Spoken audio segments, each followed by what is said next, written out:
Dear brothers, it's about quality, not quantity. So guys, it should be your conversation where you flow your presence enough for a woman to want to be around you, not how much money you spend. Dear sisters, it's about knowing your value. My sisters out there, don't be afraid to scare a guy off just because you have standards. Dear brothers, dear sisters, it's time to come together.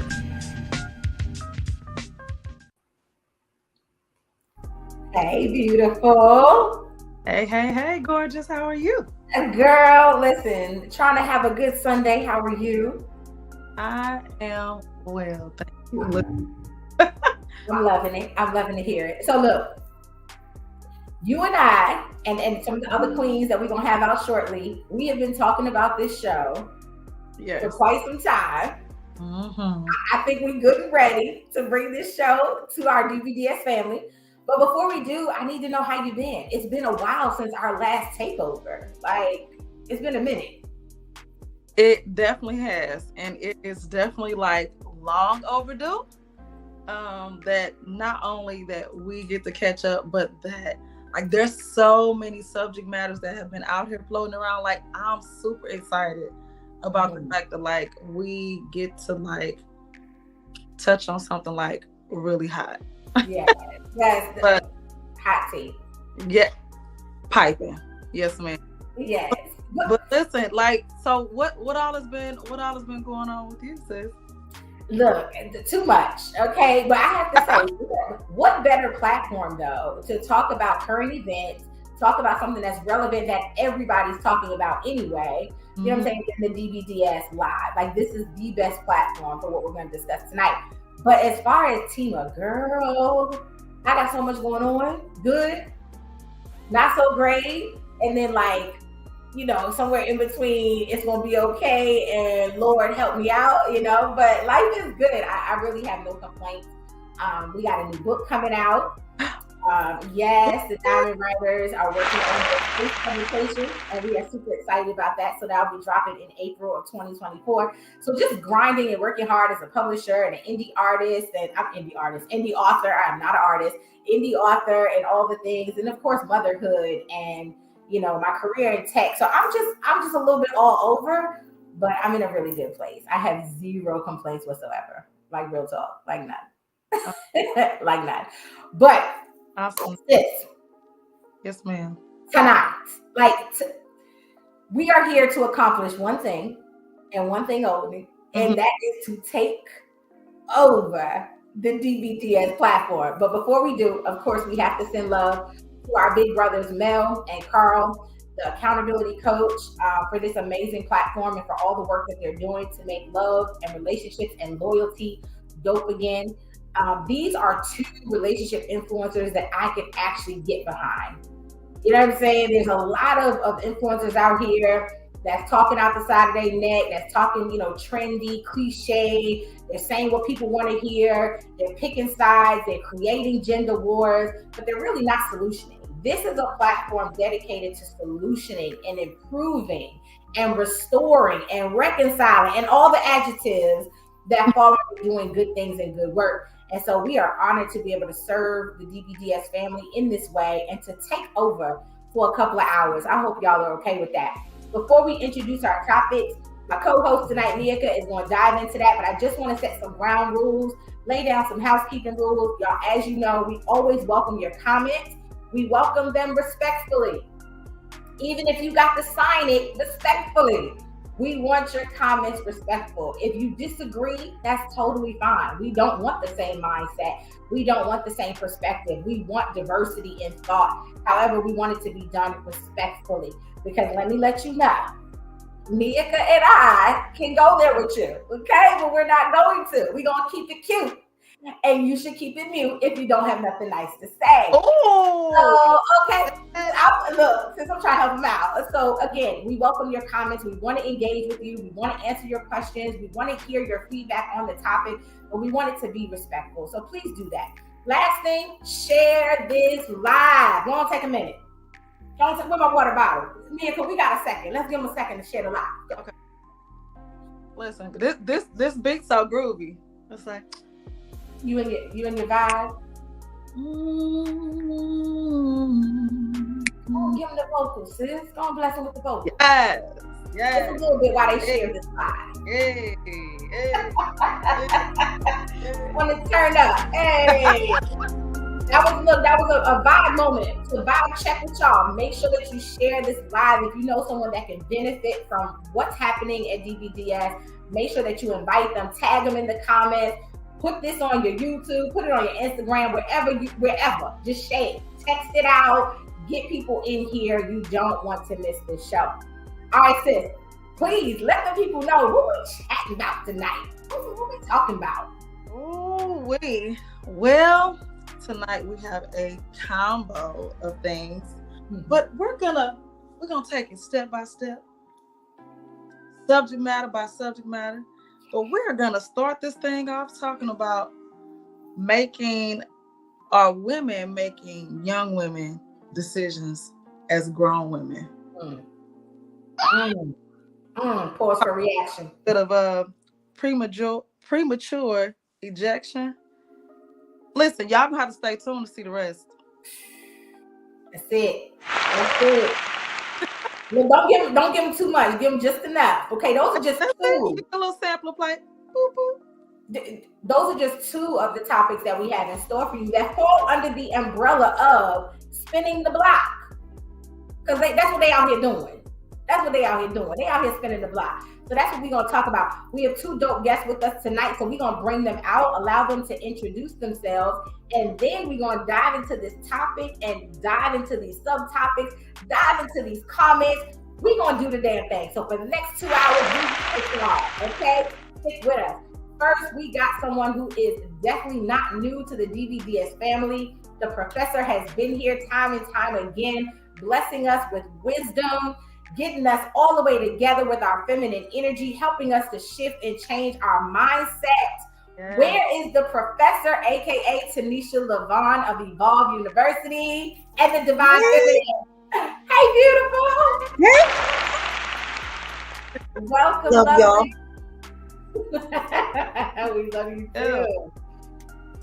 Look, Tanisha, for those who are not familiar with you, your platform, your gifts, and all that you bring to the family here, please introduce yourself. Put them on. Yes, so I am Tanisha Levon. I am a holistic life coach and an author. My group on Facebook is The Divine Feminine, where I help you to reignite and kind of reclaim your femininity. I also own a brick and mortar, all things beauty as well. So, my sister and I own a non-invasive body sculpting and aesthetic business in Hamden, Connecticut. And other than that, I just be doing a lot of stuff. I don't know. It's so much. But my biggest things are my coaching, my authoring of the books. I have nine books published, 2 more coming out. And then I have my Divine Feminine group, which I absolutely love that group and the interaction that we have in there. Yeah. So you can follow my YouTube. I also have a podcast platform on YouTube. It's also Tanisha Levon. And on TikTok, it is also Tanisha Levon as well. Period. We love it, sis. We love all that you're doing. And many of us are benefiting from your teachings. Many of us are benefiting from your wisdom. And we are really, really glad to be a part in partnership with you for the Queen Takeover. Mika, before I move forward, I did not give you an opportunity to tell the people who you are. I mean, yeah, they know you as the host on here, but let them know all that you do. Well, thank you so much for the opportunity. So my name is Mika. I go by Mika Soulful Songbird. So I am an artist. So I sing, I write, I also do a little bit of production. Let's see. So I'm currently writing a book. I'm also working on an album. I've got 2 of my singles all ready to go. Be on the lookout for that. So they will be released on next year. And I'm just like a lover of people, peace, love, and personal development. So I do have a group called Sister Girl University that will be up and running 2024. Listen, we'll be back on the move and in action. So that's a little bit about me. Thank Oh my gosh, I love it. I love it, sis. And yeah, for all that you do. We got one more guest for y'all. She is new to the DBDS family, but she is definitely not new to podcasting and speaking and exhortation and teaching and keeping it a stack. So we don't want to introduce to some of you. Some of y'all may already know her. You may have gotten acquainted with her on the Hustle and Shine podcast and other shows similar to DBDS. But I want to welcome Miss Kiara Jacobs, aka the Maverick Mama. Yeah. Hello. Hello, everyone. Hello. This is my signature. Hello, everyone. How are you? Good to see everybody. So hello, Mika. Hey, Tanisha. Hello. Hey, Tima. Hey, guys. hello, darling. I'm so glad you could make it. I know that How we're y'all dealing with doing the today? internet issues. The weather is garbage. But please, if you don't mind, take a few minutes to introduce yourself. Let the family know who you are.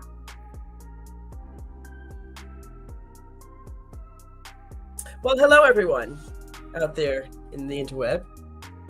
My name is Kiara, aka the Maverick Mama. I am a podcaster, single mom advocate, and soon to be radio show host. My job is to give my job. I'm like, what's happening with the screen? My job is to empower moms. I feel like I'm called to. My job is to empower moms to live the life that they love through information, inspiration, education, community. So I rally around single moms. I rally single moms around one another. I rally moms around one another. And my job is to just inspire moms, especially single moms, with the resources, tips, and tools to live a life that they can be happy and proud of. That's it. That's dope. That's dope. Now don't skate past that. We heard that. We caught that. Y'all caught that? And soon to be radio host. Do tell. Yes. So I have a podcast called the Maverick Mama Podcast. Yes. I currently have a podcast called the Maverick Mama Podcast. So the podcast is designed to, of course, give all of the tips, all the tips, tools, and tea to empower single moms. But recently, your girl's been tapped to be a radio show host. And so there's a local Christian radio station here in Atlanta, and they were like, and the owner was like, I feel like I need a show from you. And I was like, I mean, if you feel it in your spirit, baby, go with the feeling. And so, I'll be starting a Christian radio show. It'll be like a little advice, a little wisdom, maybe a little music, because I have a very diverse music taste, primarily like Christian hip hop, because I'm a hip hop head. But that'll be launching actually the first week of January too. So my podcast is relaunching the first week of January. My radio show is relaunching again the first week of January, and then I just recently decided, drum roll please, that I would do all of the things and start a press-on nail business. And so my press-on nail business is actually launching in a week. Okay. So yeah, I'm doing all of the things. Yes, get it done. Oh my gosh, congratulations to all that you're doing. That's exactly what we want to see. That type of empowerment, that type of ambition, motivation, boss moves. We are here for it, and we hope that somebody's inspired. So definitely keep that in your back pocket. Keep your hand on all that entrepreneurial things that you're doing, because we want you to share more on that later in the show. But ladies, I gotta jump in. We have so much to cover tonight. This is indeed a heavy lift. There is so much to talk about here. So again, the name of the topic for tonight is Spinning the Block, the non-existent ideals, right? So we've seen a few celebrities who have spun the block, right? In particular, everybody's talking about Ashanti and Nelly, given the news that they are expecting. Of course, congratulations to her. This is her first child, and what are we looking at, fourth? I don't know. It doesn't matter. Okay. But nonetheless, they have reconciled and gotten back together not that long ago, and she is now expecting a baby.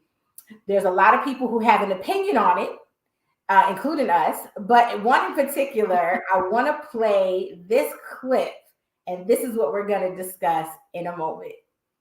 Right. Remember when I told y'all that there's somebody out there for everybody, and what one woman is not willing to accept, another woman is there with her hands out waiting for crumbs?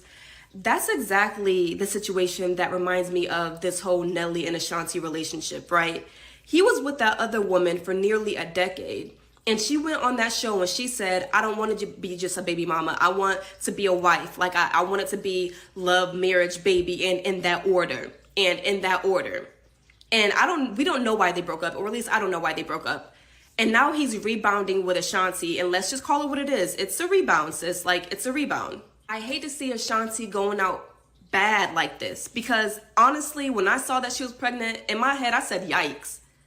Because already, sis, and why didn't you make him marry you? But this is a middle-aged man who did not marry the woman that he was engaged to for 7 years. And he's probably not going to marry Ashanti either. And if we're really keeping it a buck, probably the only reason that he's with Ashanti is because he's already middle-aged and he's nearing the end of his life, and he wants somebody to spend the rest of his life with, and he wants a kid.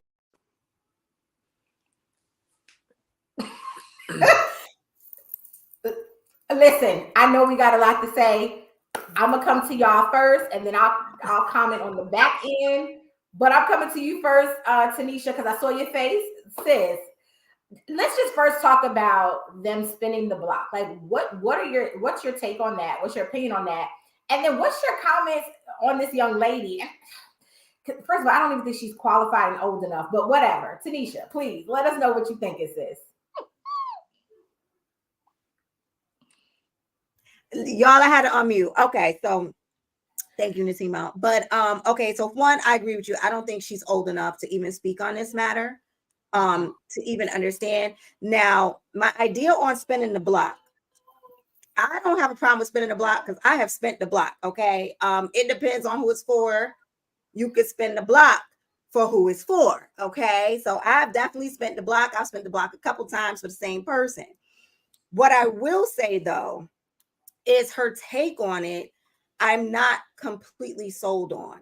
One, I don't truly believe that Ashanti is a rebound because I truly feel like Ashanti was there first. I feel like when someone's there first, it's hard for them to be the rebound. When someone's there first, she said it herself. We don't know why they broke up. We don't know what happened. But what we do know is people evolve and people mature, right? That's what we do know. It doesn't happen for everybody, but it does happen. She also then said that Nelly is 49. Nelly is 49 years old. That is not middle age. He's not nearing the end of his life. That was OD, okay? But as a 49-year-old man, a lot of times, this is exactly the time where they are established enough to pick a wife. They have enough mental acuity, know who they are and what they want to be able to pick who they want by their side.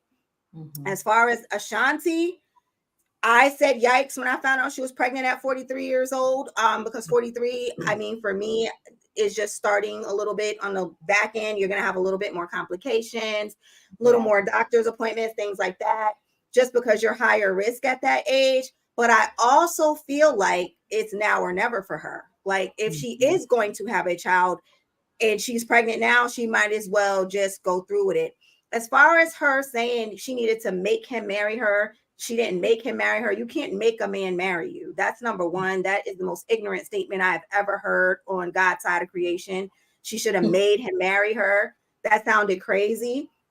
But I do think men marry who they want. Men are not dumb when it comes to marriage. So if who he was with before, he did not marry her. He did not marry her purposely. He did not marry her because he did not want to marry her. He didn't desire to marry her. Something about that relationship didn't prompt him to go to the next level. So I will say this, we got when it's celebrities, they got prenups and things that they got to deal with. They're not like the average layman like us. Money is involved, then it's more of a business transaction. But look at, like I said, Goldie Hawn and Kurt Russell, they've been together for years, had beautiful Kate Hudson. They have been living together in a relationship for the past they've been together before I was born. So, it's not really the marriage on paper as much as it is family. And if that's what Nelly and Ashanti are going to create for themselves and that child, I'm all for it. Period, sis. I love that. I'm going to go ahead and come to the newbie on the block. Kiara, what's your views on both, the topic of spinning the block, this non-existent ideal that many people have, and then obviously this video that we just watched by Youngin, who's not qualified to talk. But go ahead.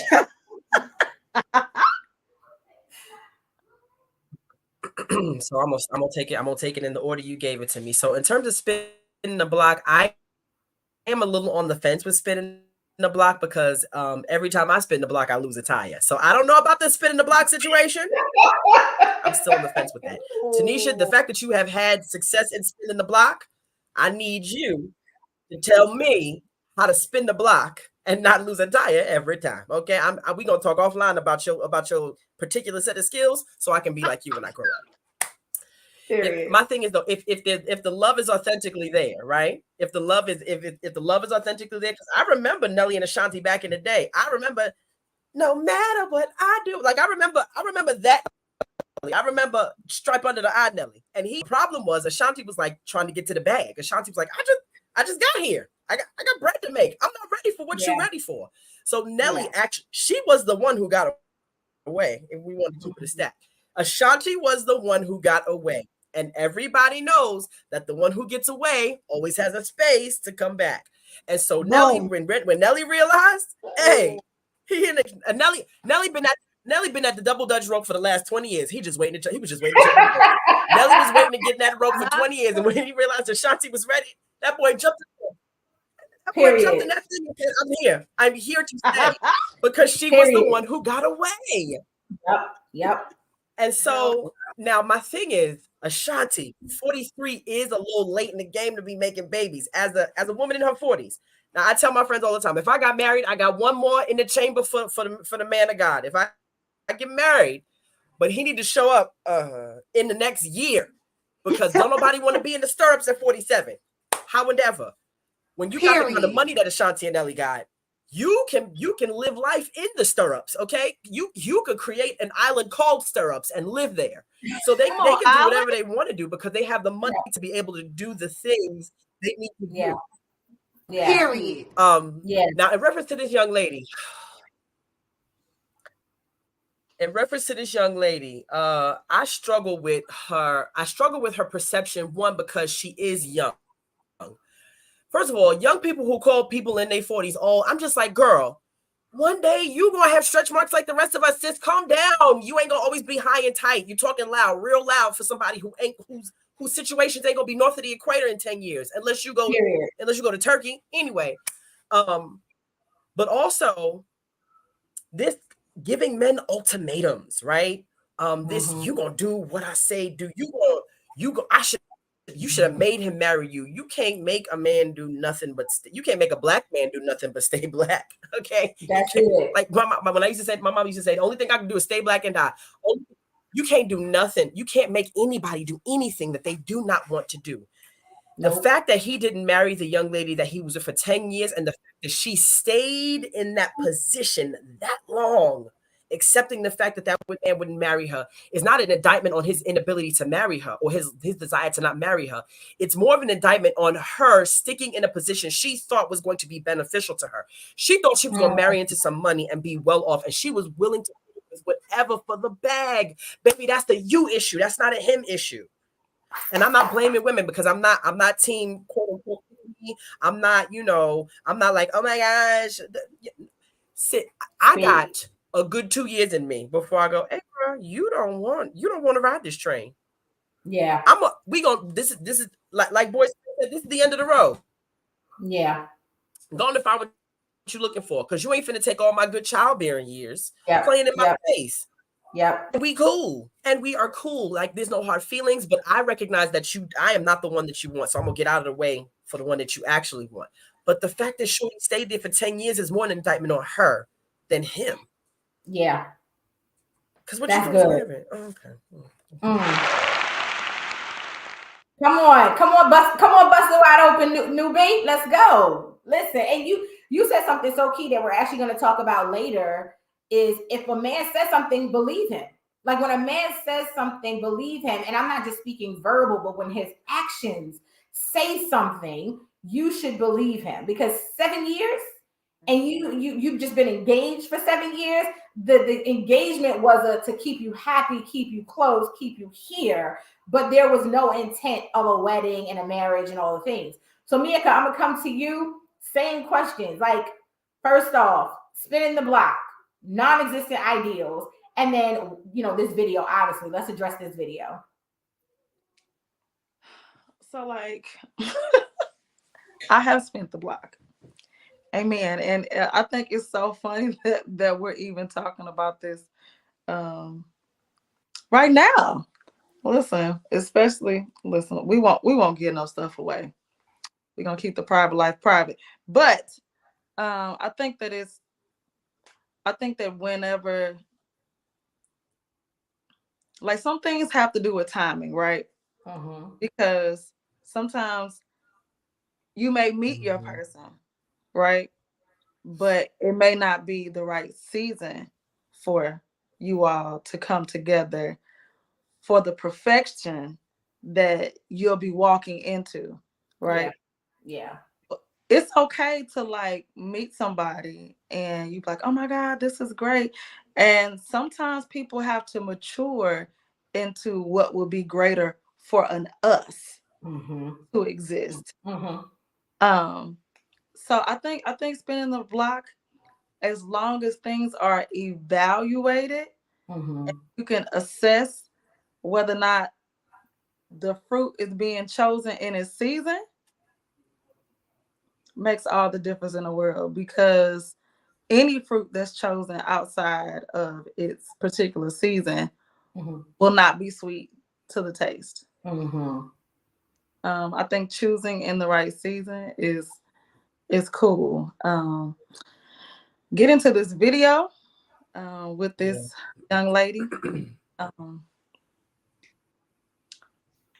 She's outside of her season. She's not yet qualified to speak on. She's not harvested enough fruit to know the difference the white strawberries and the red strawberries. But we're so thankful that she was willing to open up dialogue that we could all successfully have a conversation. That part. Yeah. That part. So Period. That and it's so funny, like I was taken back, just kind of like how the professor was when you say like he's near death. Don't get me wrong, people die in all stages, all levels of life, but he's definitely not close to his deathbed. Bless the Lord, verifies that. But it's so funny how people are always going to be super opinionated about lives that they feel like they have access to.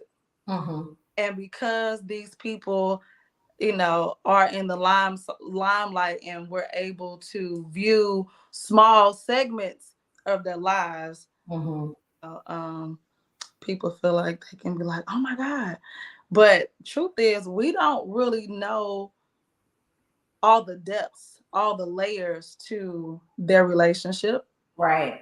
And what's caused them to be here. And really, if you want to talk about putting the, making him marry you first, well, the only way that really would have occurred first, like marriage before having the baby, is if they would have structured their lives according to that setup. Right.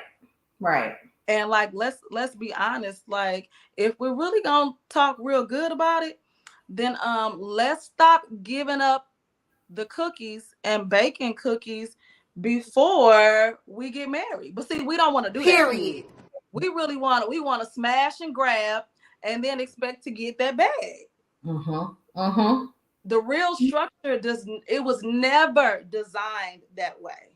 Like, so if we really want to be honest and we really want the ring and all that good thing, then like you gotta like completely do things God's way. Yes. But we don't really want to talk about that part. We just want the appearance of things looking good and all that qualified stuff. But let's just listen.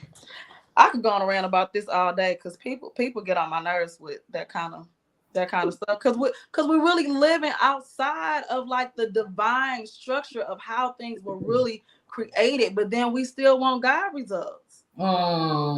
Let's not. What about you, Tima? Listen, that's good, sis. That's girl. Okay. So first off, I want to first comment on spinning the block. Now, I have had some like minute attempts, and then like my reality kicked in. It was like, no, this does not align with your purpose. This does not align with what God has called you to be. No, that's not your partner. So I've never had success at it. Let's just say that. And I haven't had many attempts, but I do think that it is okay, especially when there's been some growth and some maturity in between the initial relationship and then the reconciled relationship. I don't think there's anything wrong with it. However, like Kiara, I've lost a tire. I you know what I'm saying, I've had some engine issues trying to spin the block. It didn't work out for me. But I have no objections to people who have had that time apart and say, okay, now I realize who you are. I may have misinterpreted that before. Now, to the young lady, as I mentioned, sweetie, you're not qualified to discuss either of them. Not saying you can't talk about this topic, but talk about it with folks in their teens and 20s, because that's your experiential perspective. That's how much experience you got. Like, you don't have grown folk experience. Because here's the thing that I recognize about both Ashanti and Nelly. They have both reached the IDGAF phase of life, where you don't give up about what nobody has to say about what you want out of life. And I love that for them. The smiles on their faces, the happiness that they're experiencing. I'm here for it, is all I can say, is that I'm here for it. And sometimes it does take losing someone to realize, like, nah, I need to change. I need to grow up. And let's just keep it real. Miss Jackson was the rebound chick, not Ashanti. Miss Jackson was the one that came after the relationship with Nelly and Ashanti ended. Then he started dating her. So she's the rebound chick. What Ashanti is, like Kiara said, the one that got away. And now Nelly has grown up and has become the man that he needs to be to appreciate that woman. And in the same way, I believe Ashanti's now old enough in her maturation to be the woman that can handle that situation. Because if you go back to old interviews, Ashanti let a lot of external influence her decisions about her relationship. That's young girl mess. That's young girl, if you will. When you young, you care about what your mama say, what your auntie say, what the internet say, what the bloggers say about your relationship. When you get to this big age, you don't give a damn what nobody say, because that's your man and that's who you want. And I believe that's where the two of them are in their relationship. They're like, this is where we want to be. So let them be where they want to be. So that's my opinion on it. That's really all I had to say. I just feel like young people, just stay out of grown folk business, like my mama used to say. Stay out of grown folk business. Too soon, baby. Too soon. This grown folk business, BIDNESS. Stay out of this. So look. So ladies, that was just the intro. We were just introducing the topic. We're going to jump into these subtopics. I believe many of your comments already touched on that, on some of these subtopics. But let's go ahead and jump in. The first one that we're going to talk about, sis, what we got, Mika? What's that first subby? So, making young woman decisions as a grown woman.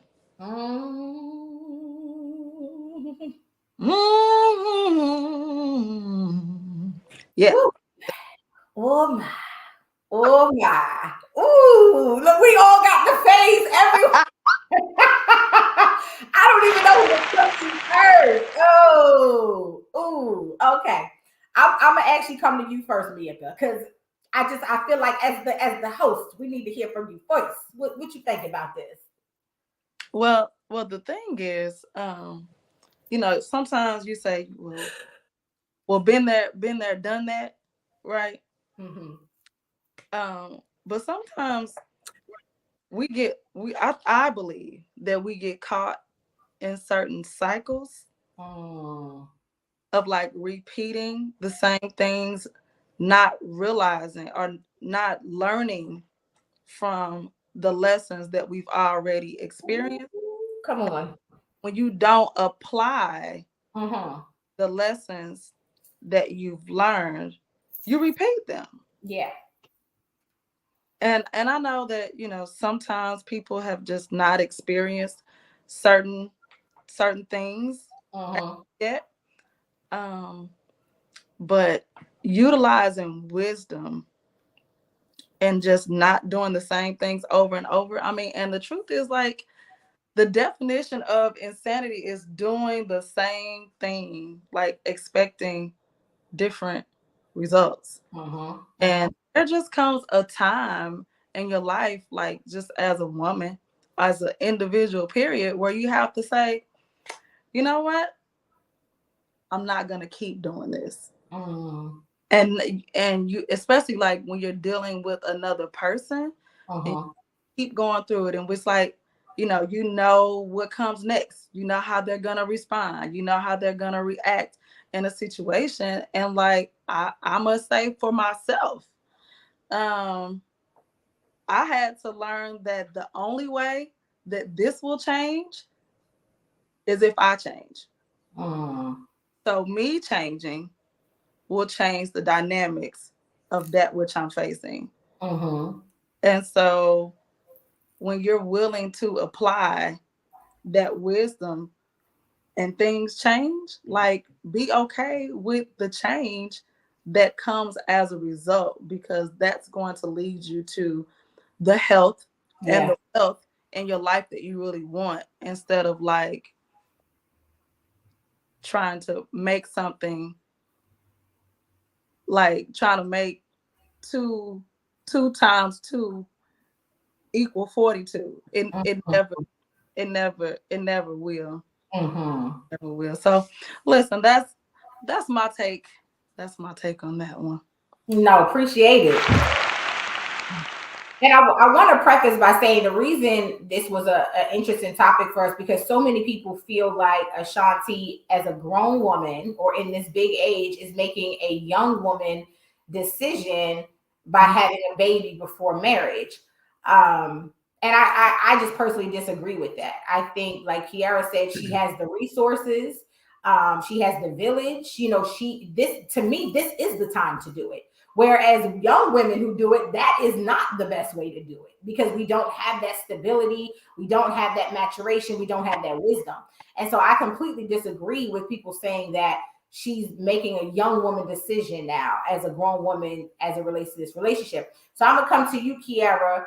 And it doesn't have to necessarily be about this, but because we are talking about spinning the block and some of these non-existent ideals, what do you feel about women who are at this big age that are making decisions that are more youthful?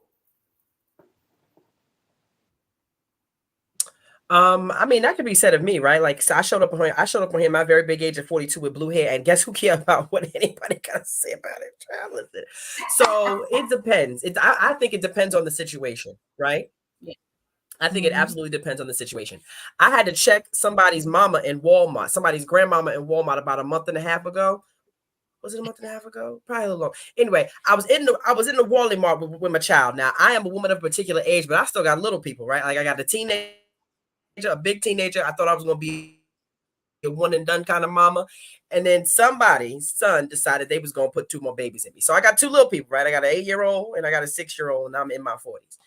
And so I'm walking through, and this lady's like, "Oh, grandma got you out here." She looks at me. She looks at my child. She says, "Oh, grandma got you out here with no coat on." I said, "Who is grandma?" "Oh, what made your grandkids?" I said, "These are my children, woman. Not because you don't get a visit this morning. Woman, these are my children. What are you talking about?" Oh my God. She said, "Oh, well, because it's just I thought you don't look like a mother." I said, "Because I wasn't in stirrups at 15 like your daughter." She's standing there, her daughter, and her baby. They look like stair steps. Huh? Mama look like she 42. Baby look like she 22. Little bit. I'm like, just because I wasn't in the stirrups at 15 like y'all was, don't mean I waited to have my babies, miss. I'm gonna need you to take your tongue, roll it up in your head, put it in your mouth in the car, and drive away. Because I'm finna be a lot less saved and a lot less hood if you keep running your mouth on today, lady. That part. I don't believe that you should be having, like, now, if you get married young, right? There's something to be said about women who marry young. You start banging them babies out in the beginning, right? You 22, 23, and they just stay steps 22, 23, 24, 25. You just knocking these children out. I remember once I was sitting next to a lady in at the doctor's office when my oldest daughter was little. I had a little 9-month-old, and this woman was maybe 4 years older than me. And so I'm rocking my little baby, and she said, no, maybe a little more than 4 years old. She probably maybe was a solid 10 years old. Anyway, I'm rocking my baby. She said, oh, what number baby is this for you? And I said, number? What you talking about, lady? She said, I said, this is my first. What number is this for you? And that woman said 10. And I said, and then the number after 9? Lady, are you serious? She said, yeah, there's my oldest one right there, child. There was somebody who looked like a grown man. I thought was maybe her brother with headphones on, and she had an arm baby and a 19, almost 20-year-old. And I said, oh, y'all must got money because y'all drive a church van. It's official. Y'all got to drive a church van with 10 kids. No, and so there's nothing wrong with having babies late if you have the resources. If you got a man who is willing to take care of you, because having babies at this late age means you have the means to take off a year, 2 years, to chill for a little minute, to raise a tiny person. Because the first 3 years is pretty much just you wiping noses and booties. You ain't got much time for anything outside of wiping noses and booties, right? And so if she can do that, that's fine. Now, here's what I would say is grown women making young women decisions. You putting things in your name for this man that you just met. You letting this man move in your house. Let's see what else. Pouring sugar in his gas tank because he don't want you no more. That's a young woman's thing. Let's see. What's other young woman decisions? Ashanti's decision is not a young woman's decision. She's a woman who has never had children with a man that she clearly has always loved. They are. They gonna do what you see the smile on his face. Listen, she got that man's toes curled every night. I can tell. Let the who's to say they won't get married? Who's to say they are already not married and they just ain't right? Like, leave the people alone. Leave people alone. Yeah. Thank you, Kate. I agree. I think Ashanti being pregnant now is a grown woman decision. Because again, she's lived her life. She's traveled. She's sold albums. She's done the thing. She's lived. And so now is a great time for her to settle down and be like, okay, now I'm ready to be a mom. Because honestly, had I done it that way, I probably wouldn't be so loopy in the head because these kids are crazy.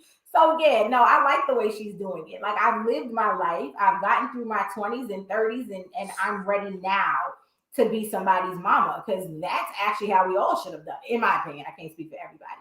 But Tanisha, I will come to you. Grown women making young girl decisions. What we doing? So I agree with all y'all. I wanted to start off with, obviously, the spinning the block, right? So I don't think that is a young woman decision per se.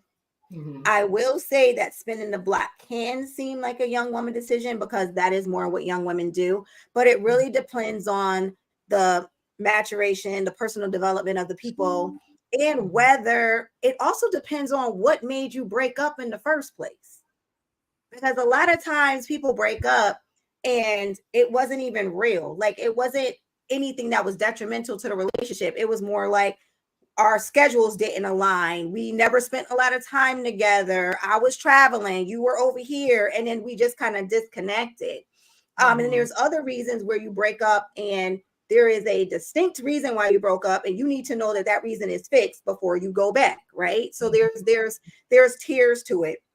But what I will say, although, as far as her having the child, I agree with all of y'all. And I think Natima, you just said it, or maybe Kiara just said it, but having a baby young is not a flex. Okay. Having a child young when you're a child yourself. Now, it's one thing when you're married. Like, I was married at 19. I had my first son at 20 and my second son at 24. And I was married with a husband, got to stay home with my kids. So I was okay with that decision. But I do think that maturity is better when you're deciding to embark on raising a child, because a lot of people are having kids young as a young woman and then dropping them off somewhere else. They don't even know where the baby at. It's just with a babysitter, it's with a nanny, it's with grandma, it's with nana, it's with auntie, it's with an older cousin, while you go get to the bag, while you go outside and sleep with other men, and now your child is just suffering. Like, that's a young girl decision to me. A young girl decision is laying down with a man with no real plan, right? And just letting them shoot the club up like a dummy. And now you pop up pregnant, and now you like, oh, I mean, it's my body, my choice. I'm gonna, I'm gonna keep my baby and make my decisions, and this is fine if he want to be around or not. Like, that's dumb. Okay. You have no man that have committed to you or that child. He has no man that's committed to provide and protect for you, with you. And now you just out here alone, uncovered, unprotected, right? So I don't see that as Ashanti's plight. It's not her story, y'all. I know we want to like feel like we can align and like we're like the same. We're not. Okay. She got money.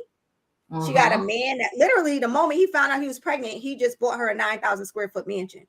Yep, that part.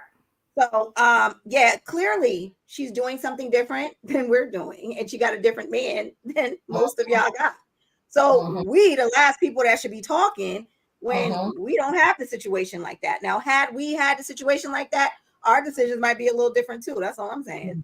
No, that's good. And I think that's the most important thing, is that we understand that relationships and relationship advice is not one size fits all. Like, we all cannot apply the same principles or the same best practices to every single relationship, because we're not all dating the same person and we're not all the same person. And so what may work for, one of us or some of us may not work for all of us. And that's why I think a lot of these, relationship influencers are so dangerous in their generalizations and in their rhetoric, because they're not keeping in mind that the relationships they're speaking about or having an opinion on for the masses is not every single person's situation. And so, like you said, even with the four of us, how varying and diverse our experiences are with spinning the block. Kiara and I, we was fighting for our lives, whereas y'all had success. You know what I'm saying? So clearly it's not going to be the same for everyone. But before we jump into our next topic, because man, we already at the hour. Go ahead, Bianca. I just for clarity purposes, I just wanted to say that it's not that I have a certificate in spinning the block. I just have experience. Okay. Not a certificate. I just want to just be clear. There is no diploma. So look, we got a lot of comments coming in. I do want to acknowledge the family in the comments. So we want to, first off, thank you for being live with us. Thank you to those who will catch the replay. Make sure that you comment, share, like, and subscribe. But let's see who's in the comments, Mika. Let's check out who's in the building. Who got what to say? Okay. Listen, hey, Floyd. Listen, he said, I'm looking forward to the show. Yes, thanks for being here. Yeah. Miss Amanda says yes. Hey, Amanda. Someone says love that. Thank you. Thank you. Deep down, a woman knows what it is. True story. Yep. That is like, can we stop right there real quick? Like sometimes, and I know that we're gonna dig a little bit deeper later on, but like sometimes women do know what it is, but they fight. Like they really want to resist that is so evident, because I just know he ain't mean it for real. What she said, because I'm gonna make you love me, baby. But anyway, we can move on. That's the women with those, and I am telling you, attitudes. They got the Jennifer Holiday and Jennifer Hudson attitude. And I am telling you, like, no, you're not actually. No. Yeah, no, it's a no, ma'am. Okay. Okay, I know we had another comment. I don't think a majority of men or women think of relationships or marriages from a godly perspective. Sounds good, but not really realistic. I gotta disagree. I think it depends on your lifestyle, your upbringing, your values. You know, many of us were raised in the church, and we know the mother of the church and the deacon of the church. They were married a long time, and so some of us do look at it from God's original design and original plan. Do we all think from that perspective? No, because we're not all raised with those as values. We're not raised, with spirituality or religion. But I wouldn't say that, not all or majority don't feel. I think it's very realistic. There's a lot of women who only date based on godly principles and engage with godly men. So I really just think it depends on who you are. And there's nothing wrong with either one. I think when we don't put God first and God is not the center of the relationship and he's not, the foundation in which we build on, you're probably gonna have a hard time. I can say from experience, but I definitely believe there are men and women out there that want a God-centered, God-centric relationship. Okay, so yeah, we exist. We do. Anybody else want to comment on that? Yes, we. Anybody else want to chime in? I think that they're saying probably from a godly perspective sounds good, not really realistic, because a lot of people will say that they live godly lives from a godly perspective, but then you still got the people in the church busting it open. So we are still doing it, like Mika said, we're living it, but only to a certain extent. Like we're living it and we're doing it out of order. Like, right. So back in the day, sex meant marriage. When it was godlike, sex actually was the marriage. That was what considered you marriage. It wasn't you standing in front of a pastor. It wasn't you saying vows. It was you becoming one with the person. And nowadays, I think it's just that people are doing it so out of order. They are literally meeting the person, consummating the relationship before they even get in deep with the person, and then expecting the physical marriage to come after, not realizing that after you do that, you kind of are, in God's eyes, already married. We all probably out here with mad spouses, low key. I ain't even gonna front. I ain't gonna hold y'all. We done been out here doing it, and now it's hard. So I could see why he would say it's not realistic, but I don't think it's 100% true. There's a lot of people out here that still live this way. Yeah, good point. Good point. Yeah. Yeah, I'm looking at this comment and go ahead, Keith. Oh no, I was talking about the last comment. Go ahead, Mika. I'm reading this, and now I'm reading this comment. I'm looking like an old lady though, screaming at the screen. So I'm gonna just let y'all talk. That's how I feel too. I can't see nothing. This is crazy. Okay, so it's not a I don't give a F attitude or I don't give a F look on their face. It's the honeymoon phase.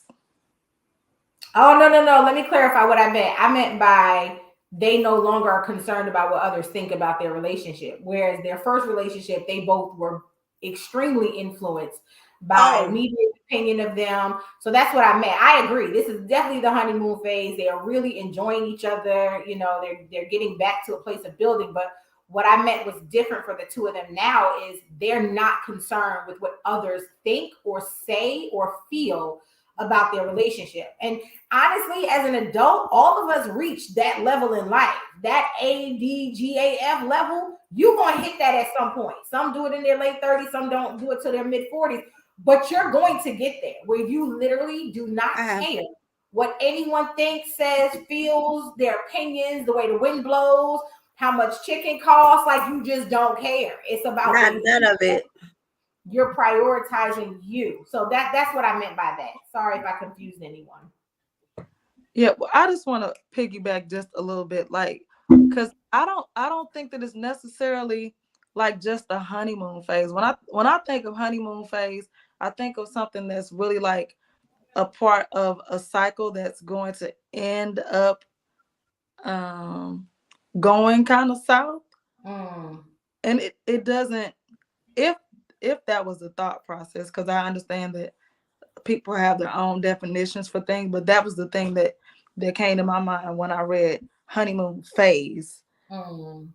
Because the truth is, like, they may have really grown to a point where excuse me, they may have really grown to a point where like they really understand the depth of what love really is. Yeah.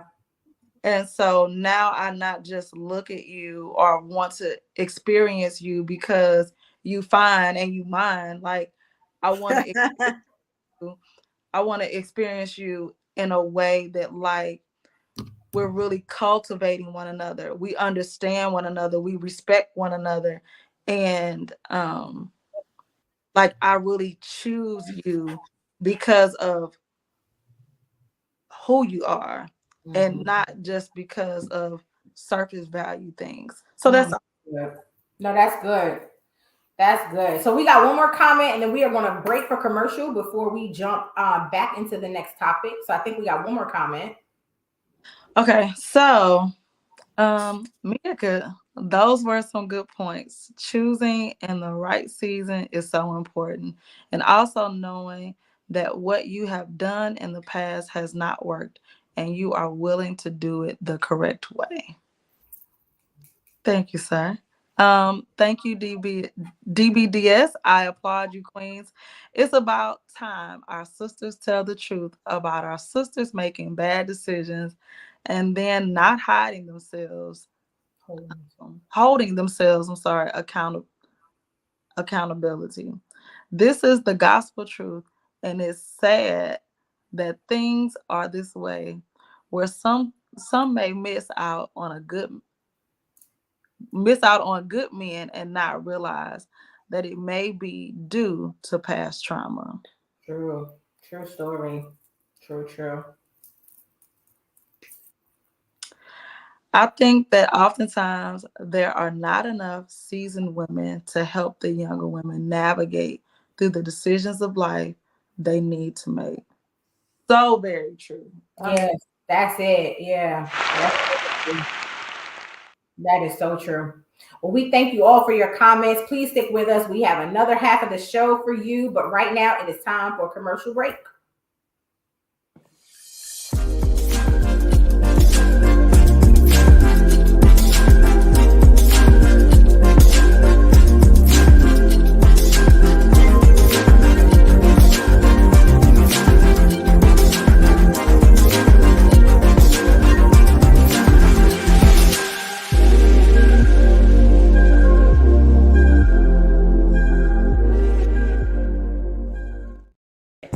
My brother, Carl the Coach, contributed a chapter to an anthology. I got it in the mail this morning, so it means it probably delivered yesterday, but I saw it today. Look, I already done read this much. Okay, don't judge me. All right, some of y'all get distracted by foolishness. At least I'm reading. Okay, look, this for my ladies who are dating with purpose, for you who are working on yourself and you looking for a man who's working on himself, this your cheat code.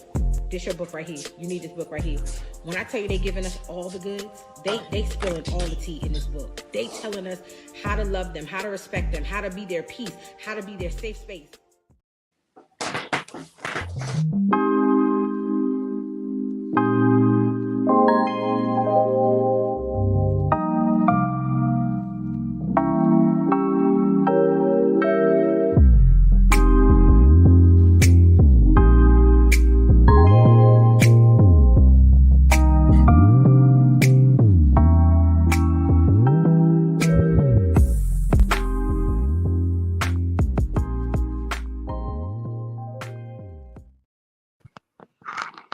That music a whole vibe setter. I was over here chilling like, yes, this is a whole groove.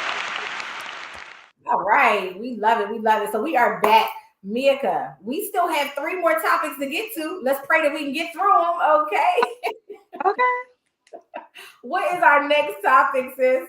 So the next topic is premature ejection. When a woman allows her emotions to ruin or end the relationship.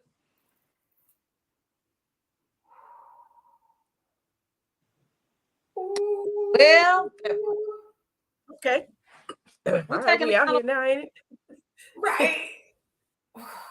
That joint is loaded. That's loaded because been there. Okay, have been there.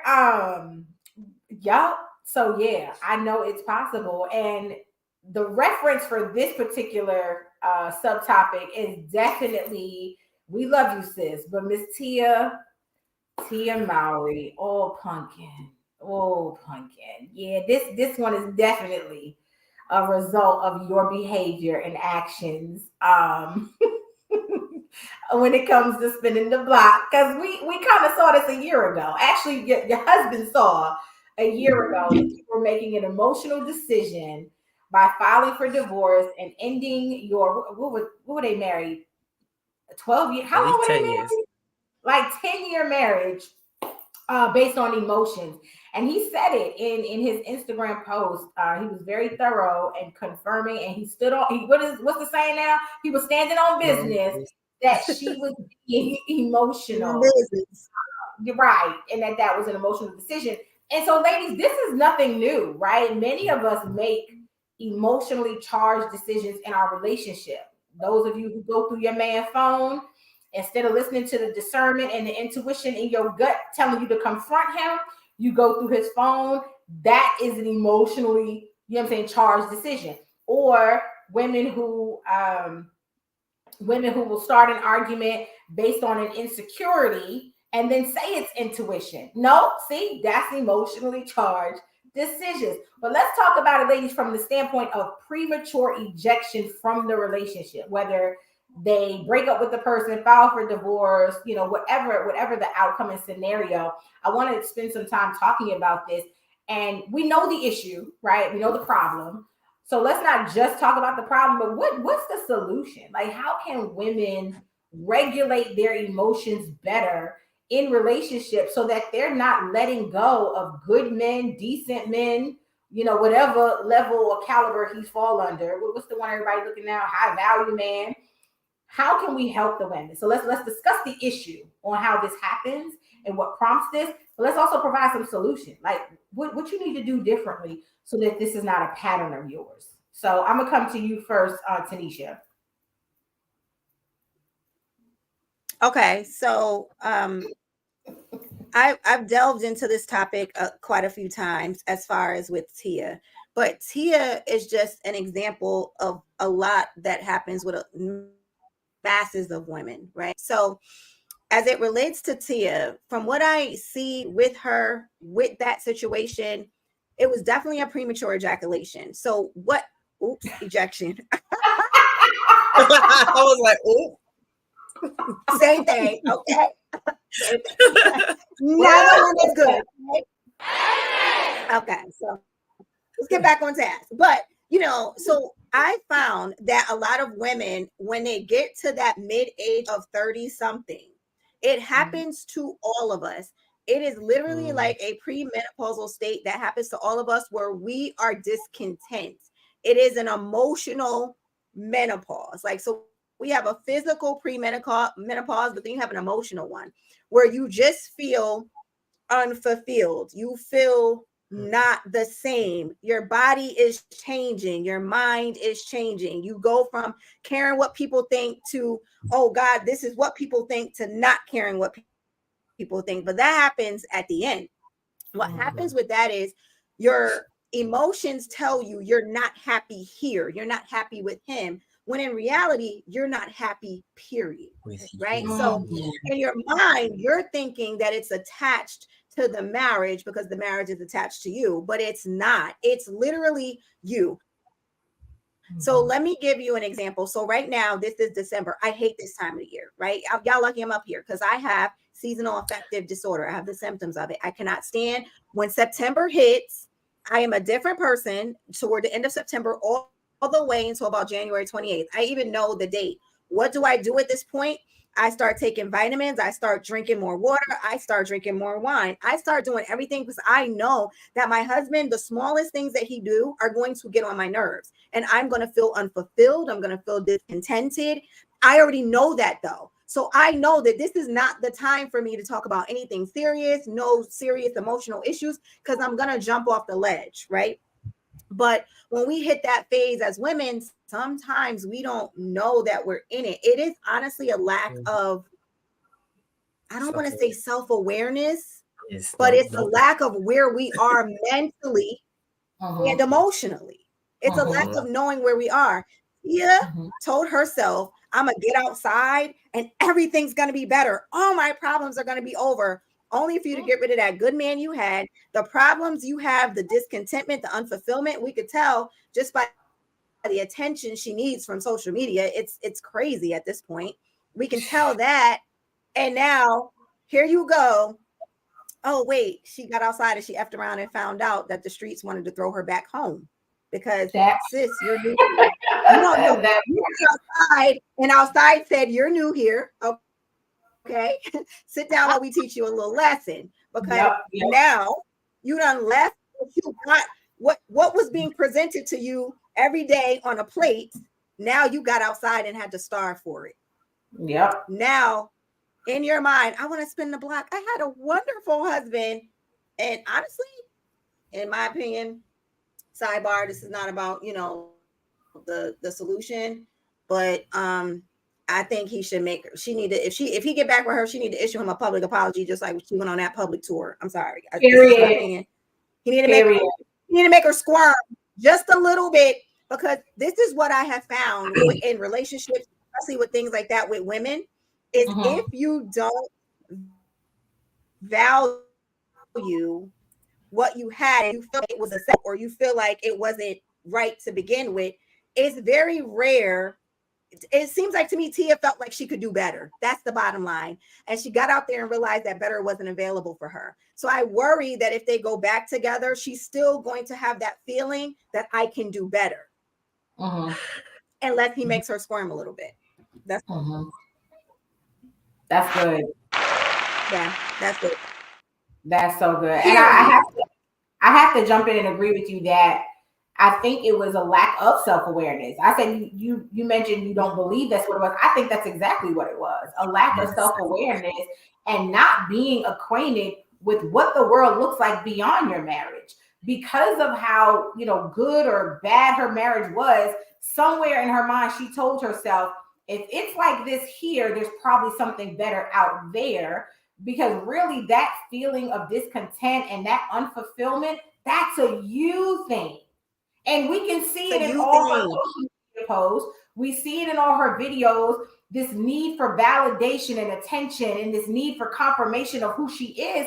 Like, that's a you issue. That wasn't marriage. That wasn't, and again, I'm not saying he was perfect. I don't know. We don't know the intimacy and the intricacies of their relationship. We can only go off of what she's constantly displaying, which we're actually going to talk about next.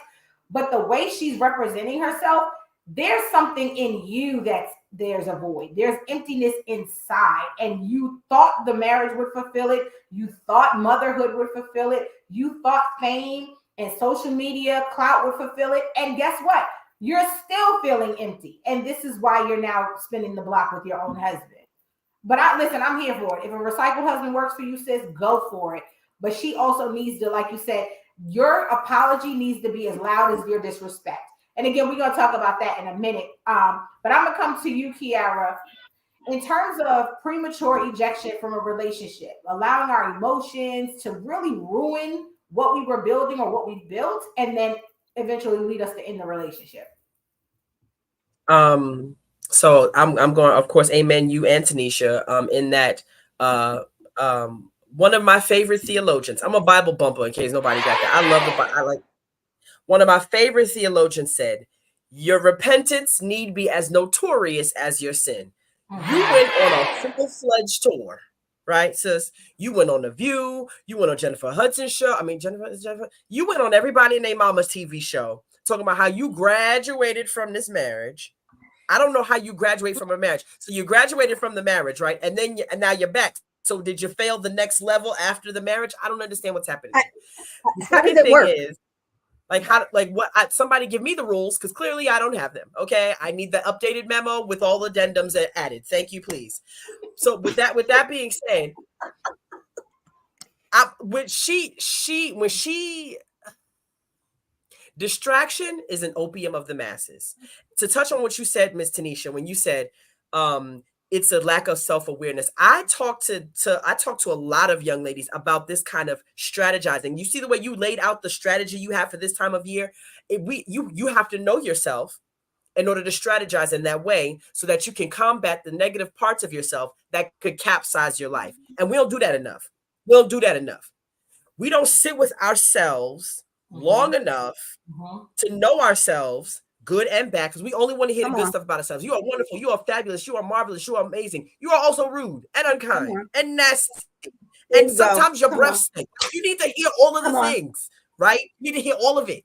So that you can absolutely strategize for every single part of your life. I tell my girlies who are abstaining from sex until marriage, you need to pay attention to yourself during your your menstrual cycle. Your body is telling you need to make a baby. And if you're single and you don't want to be out here having sex, them 10 days before that cycle drop, before that period come, you need to be somewhere else, not in the presence of men, because your body's going to be like, your body's going to find. You could be sitting next to Magilla Gorilla, and Magilla Gorilla gonna look like freaking Genuine to you. Not new Genuine, old Genuine. He could look like Genuine to you, and you gonna want to make a baby with this man. Right.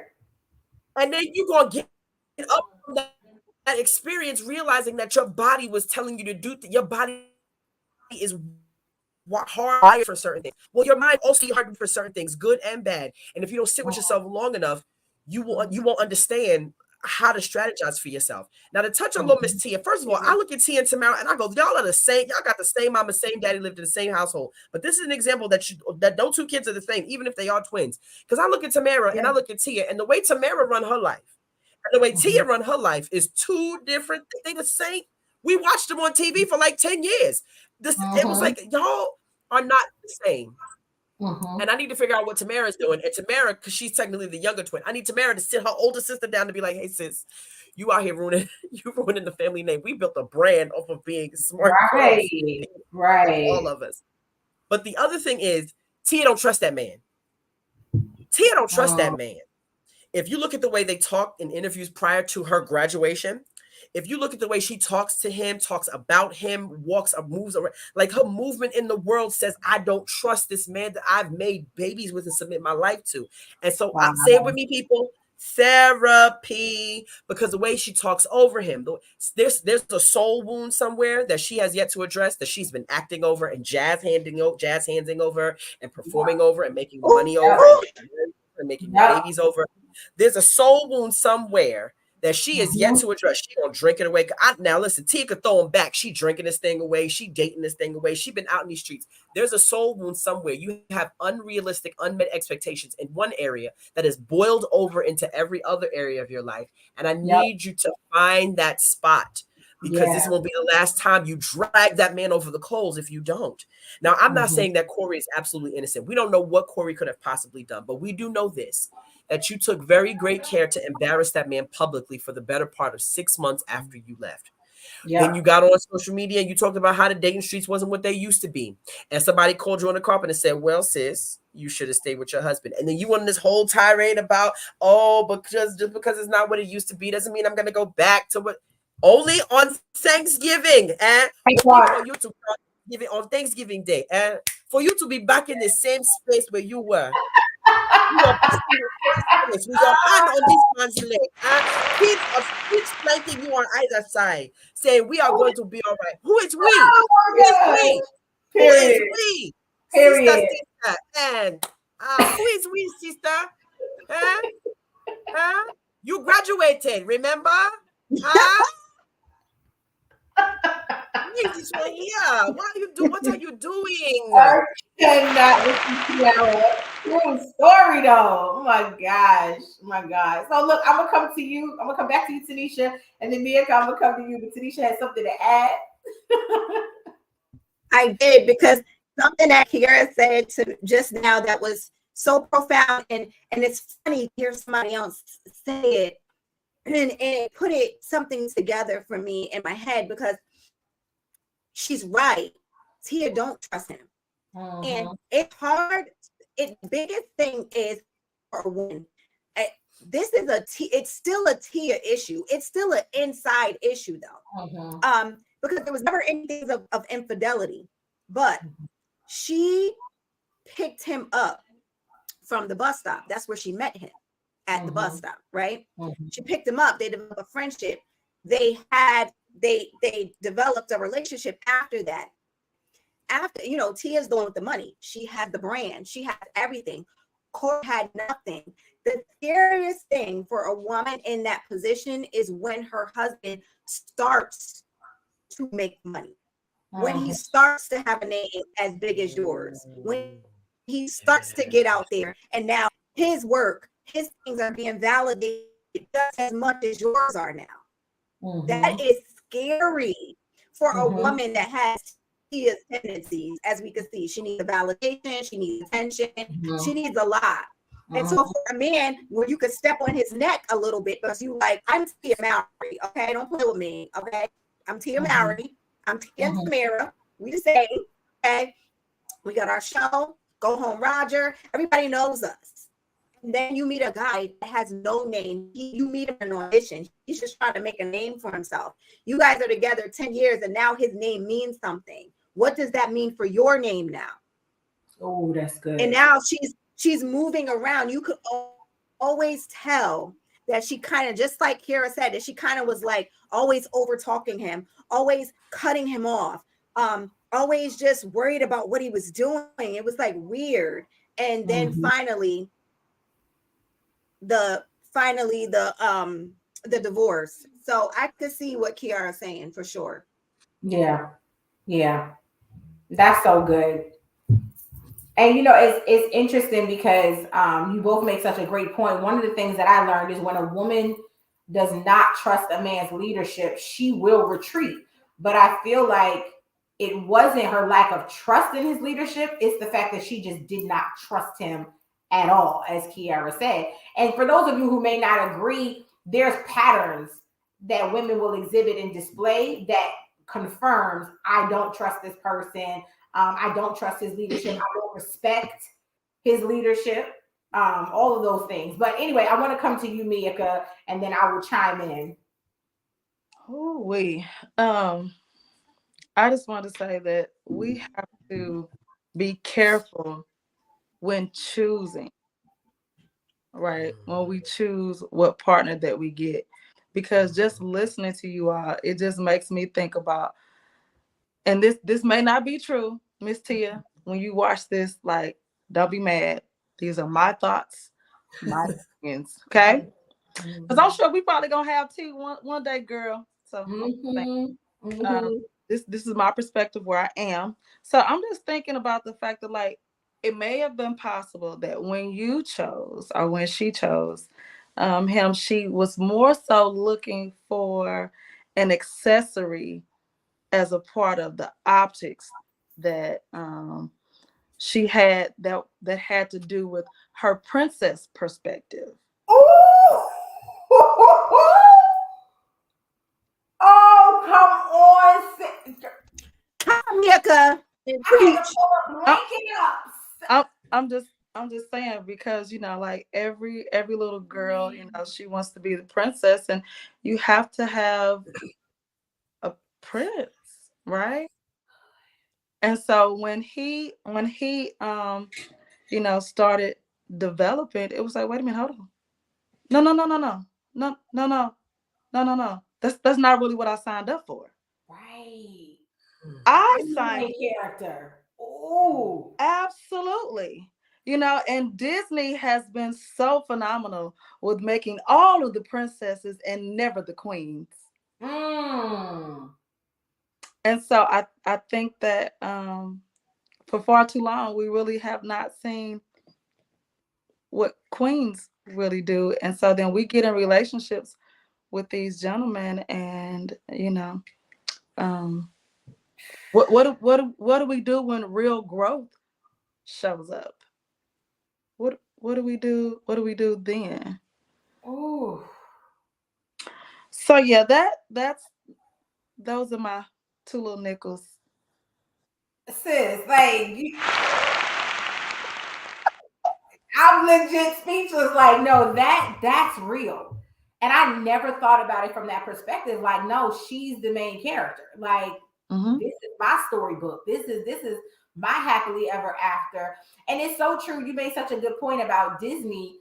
Disney has a very bad habit of making the woman or the princess the front leader and the front runner, and the prince always plays the background. He always plays, second fiddle to the princess. So that's so good. The only thing I wanted to add is kind of gonna take us in a different direction. I hope that's okay with y'all, but I wanted to talk about wounds, and those emotional wounds and those spiritual wounds and mental wounds and energetic wounds that cause us to react, and that cause us to I guess, prematurely eject from a relationship. So y'all know I'm an avid reader. I love information. I'm always absorbing. It's just what I do, right? So I was doing some self-study on emotional wounds because healing is a really big deal for me. And I'm not just talking healing to be trendy and to be, current and relevant because that's what everybody's talking about. No, like I'm truly on this healing journey and understanding it holistically. And one of the things that I came across was an article that talks about chronic emotional wounds. Now, we talk about chronic wounds and chronic illness, but we never really talk about what a chronic emotional wound looks like and how it takes a specialized type of healing, to get through it. It is not something that you can just heal after a couple of sessions of therapy. It's not something you can let go by reading a particular book, laying on the altar for 2 weeks, snotting and crying at worship service. No, like it actually requires a different level of attention and healing. And so one of the things that I wanted to do was compare an emotional wound and its inability to heal to that of a physical wound. And when I read this, it said an open wound is easily infected and an infection can lead to further separation if it is not healed. And that is the exact same thing that happens in our emotional space, but we call it triggered, right? That's our word. We overuse the word triggered. I was triggered. No, you were not. Your emotional wound was exposed. And so instead of us recognizing that that's what we're dealing with and that's what we're experiencing, we immediately react to protect ourselves, to cover the wound back up, which is not healthy. Nothing heals if it's covered, but that's a whole different topic for another day. And so that's what leads us to end these relationships prematurely, to even, and not even just romantic relationships. If I can transition to friendships, we will stop talking to a homegirl because she calls us on the carpet about something, or she holds us accountable for something that we've done or said, and we'll say, oh, I'm triggered now and I need to retreat to get my peace. No, you don't. You're running from accountability. You're not running toward peace. You're running away from accountability. And that is exposing your wound. And so I really want to just take a minute to talk about that, because every time we're up against wound exposure, or we're up against somebody revealing a void or a dark space in our lives, this is what we do. We push them away because we don't want mirrors. We don't want sandpaper. Like Kiara and Tanisha said, we want people that's going to tell us how great we are. No, you're dope. You're awesome. You're amazing. You're all of that. You're the main character. It's you, sis. You the boss. All the terms that we're saying. But many of us are missing out on great relationships and friendships because of those wounds. And so that's really all I want to offer, is that make sure that you are addressing those deep, deep wounds that take specialized healing, because you will avoid letting go of opportunities prematurely, running away from promotions. We run away from so much because of fear and because we don't want to deal with ourselves. And so that's what I pretty much wanted to offer to that particular subtopic. Anything else before we move on? To piggyback off you real quick, Natima, talking about soul wounds and how those wounds need to be healed. Being wounded in those, like I was just telling this to a friend of mine. Whenever you face a major trauma, even if you're young, a piece of your soul is broken in that trauma or cracked in that trauma. And at that moment of trauma, it is your decision, even and maybe not so much as a kid, but it's in your it's in your power to acknowledge that soul wound, to acknowledge that you're cracked in that area of your soul, and go about healing. The problem is we just leave the piece of our soul in this part of our trauma, and then we move on to the next thing. Well, by the time you do that about 10 times, and we can see through you. There are holes, and now we plug in these holes up with hyper masculinity and accomplishments and degrees and all of these things we're trying to do to fill those spaces.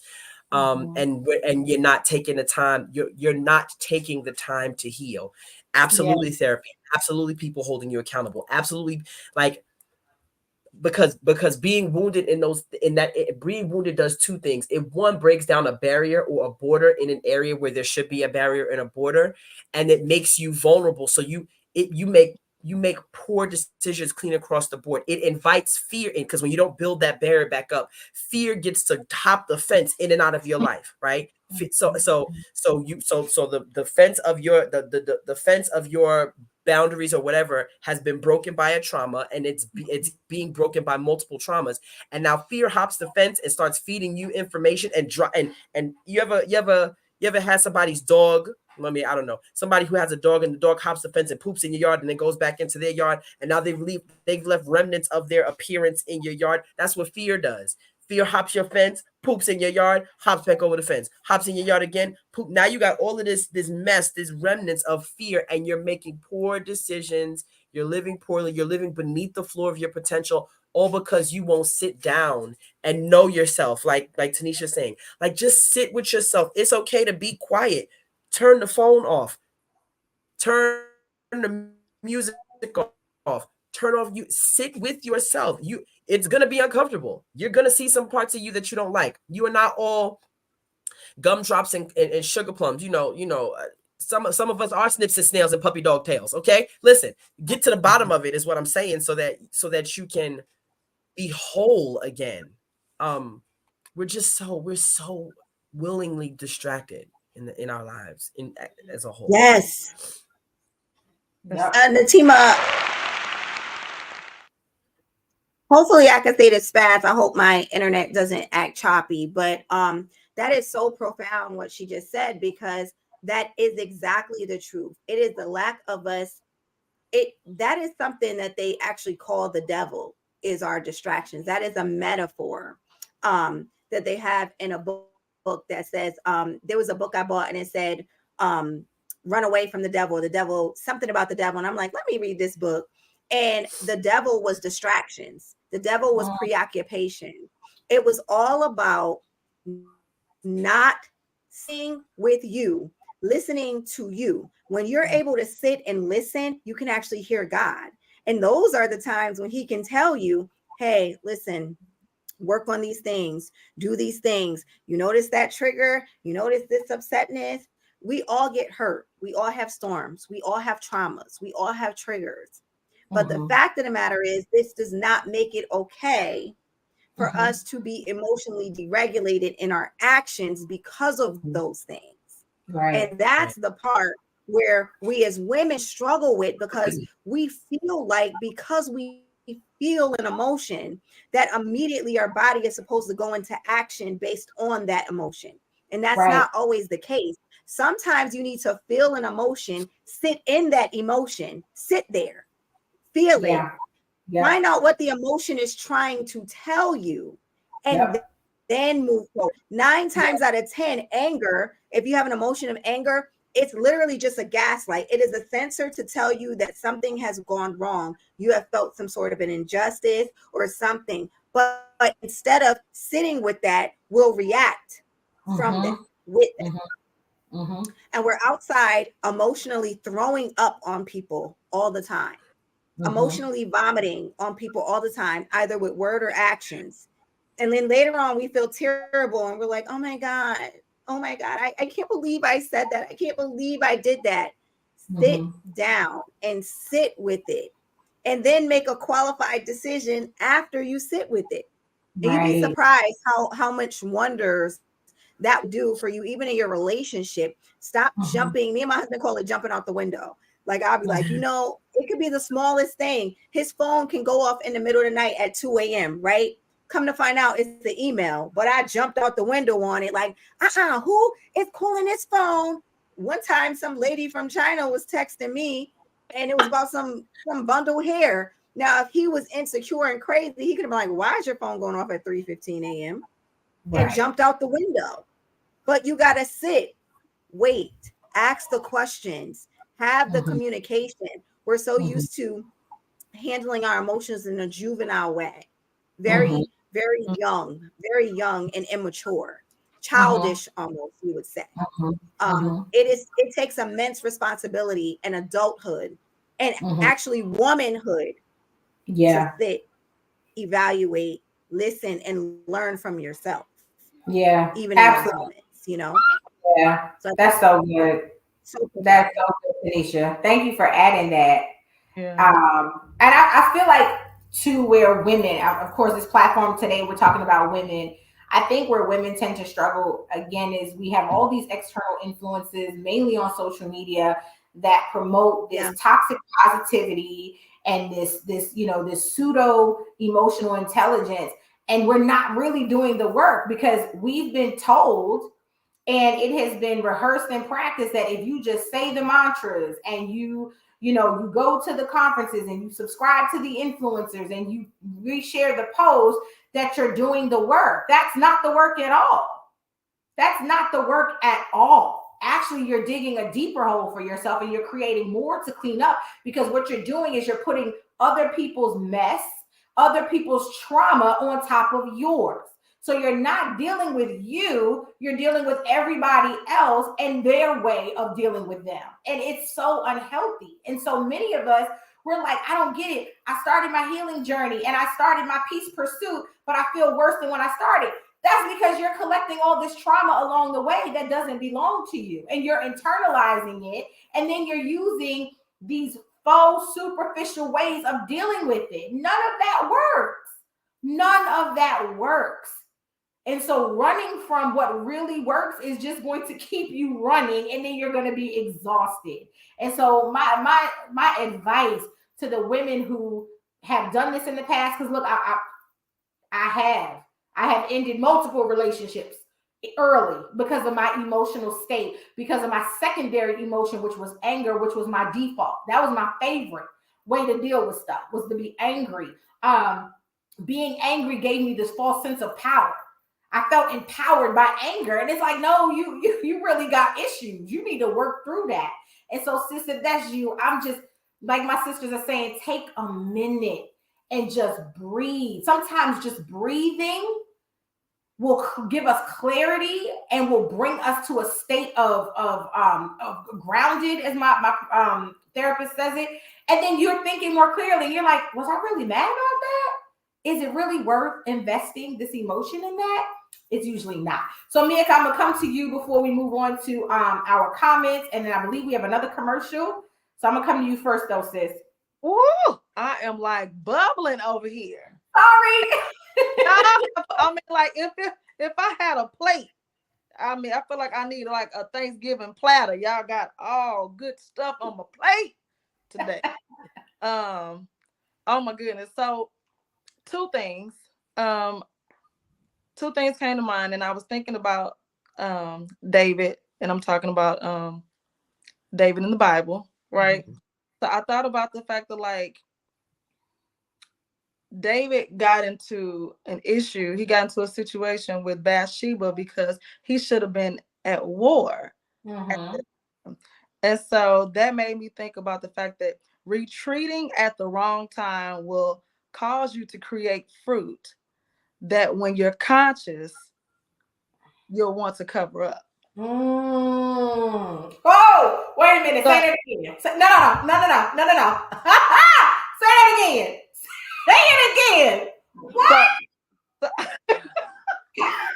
Retreating at the wrong time will create fruit that when you're conscious, that you will want to cover up.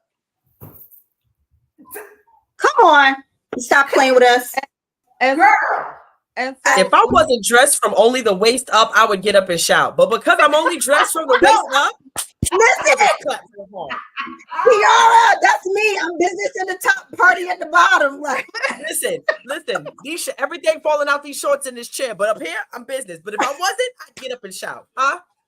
Yes, ma'am. Yes, ma'am. Listen, but I have to say this other thing just real quick. So today, prime example, today, this is real life, y'all. So today, now everybody that knows me knows like she's a church girl. Okay, so when it's time for church, she's gonna be there. We have 2 services on Sunday. She's gonna be at least one of them, at least one. But today I chose to stay home. And why did I choose to stay home? Because my room looked a mess. I'm used to ripping and running and running and running and running and running. And like, since I have taken on this new job, like that in conjunction with my business and with the children and everything that entails, like my environment was not structured. And so for me, I needed to stop and take care of my environment. Yeah. Listen, and I did that as I was on the phone with like one of my good sisters. Right? And we were talking and I was like, oh my gosh. I was like, for me, this is church. Because like I needed to stop and get my area together, which helped me to get my thought process together. Like, so we have to stop sometimes and declutter, both naturally and spiritually. When we know things are out of order, we know things are out of alignment, we know we can look at our own, like nobody has to tell us that we're off. This is not together. This is unorganized. Something's not good about this.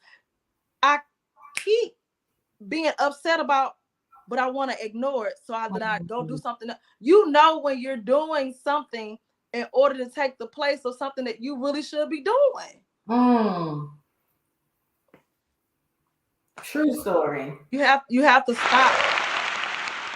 Like listen, this is what I tell my children. And I know this is not my original, but I apply it to different areas of my life. And I tell them, only you can prevent forest fires. Okay. Only you. And so like, what do I mean by that? I mean that like, you know that you got stuff blocking your way. You know that you have all this clutter and things in your life. You can't be upset with anybody else about how things are aligned in your life. If you don't want me getting on your head, if you don't want me talking to you about those dishes and about your room, guess what you need to do? Something about it. We have to be that same way with ourselves and hold ourselves accountable for what we produce. Yeah. And listen, the doors of the church are open. I'm done. Love you. Man, that was so good, Nika. That was so good. Godly. Okay, so look, we still got 2 more topics to try to cover before we get out of here. This is the last show of the season. If I did not say that, my bad. This is the last show of 2023, but you best believe DBDS Live will be back in 2024. But we are just honored to be hosting the final show of the season and of this amazing platform. So really quick, let's jump in the comments. Let's see what the folks are saying. What are their thoughts and views? Hey, y'all. Let's see. As a hurt. All right, that's all right. I'll jump in. It says, as a hurt woman that is doing my inner work and healing, this show is spot on. My codependent ways kept me attracting broken men. Then I thought I could heal myself through him. As crazy as that seems, I have a long way to go, but I know I have to do my work. That's right, sis. We are sending you love. The healing journey is really ugly, but the outcome is absolutely beautiful. So we are definitely sending you love and good vibes. Thank you for tuning in. Having emotional intelligence is vital to understanding the importance of making decisions based on logic, not on your emotions that may feel like the best decision at the time or moment in your life. Oh, can I comment on that real quick? I do agree, but I disagree. Go ahead, T. Well, what I was going to say was, okay, so having emotional intelligence is vital to the importance of making decisions based on logic. However, that is a very, very masculine way of looking at things. And we have to stop as men and women trying to make each other be the other one. Okay, that's the whole point. We're supposed to fit like this, not be the same. So yes, we are going to be emotionally intelligent, but emotionally intelligent is not even sometimes making any decision at all. It is sitting, and it's actually doing nothing. It is sitting, feeling it, processing it, and moving forward with it. Logic takes it now I'm being solution oriented, but that has to come after we have felt the emotion, after we have sat in the emotion, after we know what the emotion is. If we jump as a woman from emotion to logic, we've just negated our whole feminine essence and nature and jumped into masculine essence and nature. And then now y'all gonna be mad at that. Yep. We have to be allowed the space and the room to operate at our truest feminine essence. And then if we need to make a decision based on logic, maybe I'll just come to you for that. Right. Maybe I'll never even have to make the decision based on when I have to make a business decision at work. I talk to my husband. I don't even want to make it because I'd be like feeling sad for the people. And he'd be like, they need to get fired. And I'd be like, oh my God. But again, I don't want to have to make that logic decision. I'm like, So, you know, we want to stay in that essence, you know, but emotional intelligence is feeling an emotion and not acting out in that emotion. That's what emotional intelligence is. That's so good, T. And what I just wanted to respond to this as well. I'm reading Dr. Anita Phillips' book, The Garden Within. If you are not reading it, get the book. It is an amazing read. I am like her new spokesperson. You know what I'm saying? She ain't asked me, but I'm out here advocating for her and pushing this book because I really believe that we need it, especially in this culture. But one of the things that she says that we often default to is thinking through things instead of feeling our way through things. We have somehow confused that that everything starts in our thought, and it doesn't. Actually, everything starts in our heart. Our brain is the fruit of the heart. And so you feel it first and then you think it. It is not the other way around. But to your point, we have to become emotionally intelligent and emotionally mature to feel what we're feeling and then think about what we should do with those feelings versus feeling what we're feeling and then reacting in that feeling. That, like Tanisha said, is the unintelligence.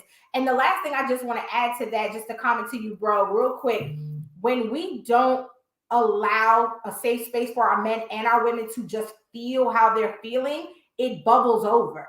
And that's what the explosive conversations are, because there was never a safe space for you or I to say, I feel this way.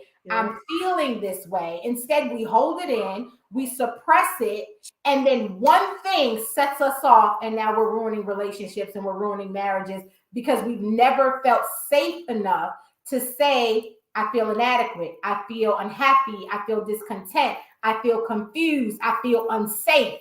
You know what I mean? We put such a negative connotation on insecurity, but really insecurity just means I don't feel secure. I don't feel safe. I need reassurance. But instead we say, oh, you just insecure, get over yourself. Well, there's something in the relationship making me feel insecure, because women, we are going to reproduce the seed that you give us. Man is the carrier of seed. So if you give us distrust, guess what we're going to produce in the relationship? If you give us insecurity, guess what we're going to reproduce in the relationship? So it's up to us to create communication where I can say, hey, I'm feeling insecure. I'm not feeling that secure. And then you turn around and reassure that I have nothing to worry about. I'm safe. So that's all I wanted to say about that, bro. Thank you so much for your comments. Jump in on that. If I had a shoe, I'd throw it, but I'd break the computer, Cheryl.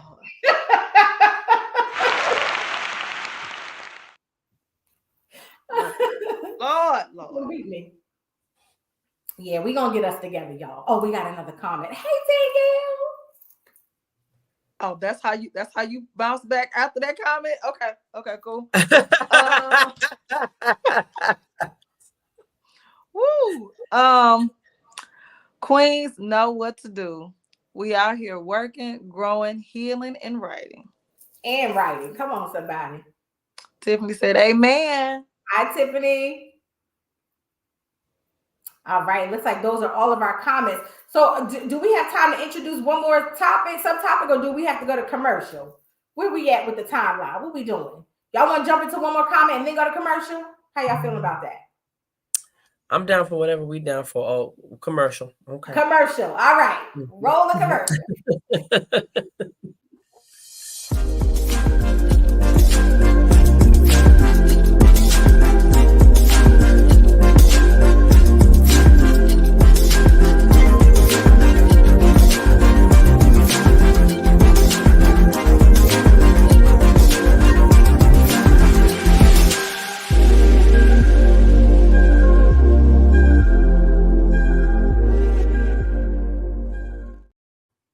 All right. We are back. Listen, we are here on DBDS Live. If you are just tuning in or you're catching the replay, this is the platform where mature conversations happen, where we are aiming to make love and loyalty dope again. So join in on the comments. Make sure that you share this. So we're actually going to skip our third topic because we kind of touched on it quite a bit in that last subtopic and just move right into the last one because we think it would be a really good discussion to have and leave you with something to think about and work on as we close out the year and finish strong.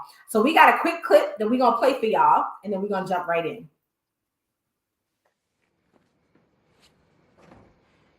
How do I know the next time you're feeling neglected or whatever, you're not going to just run around on me? If we're going to be together, I have to be able to trust you.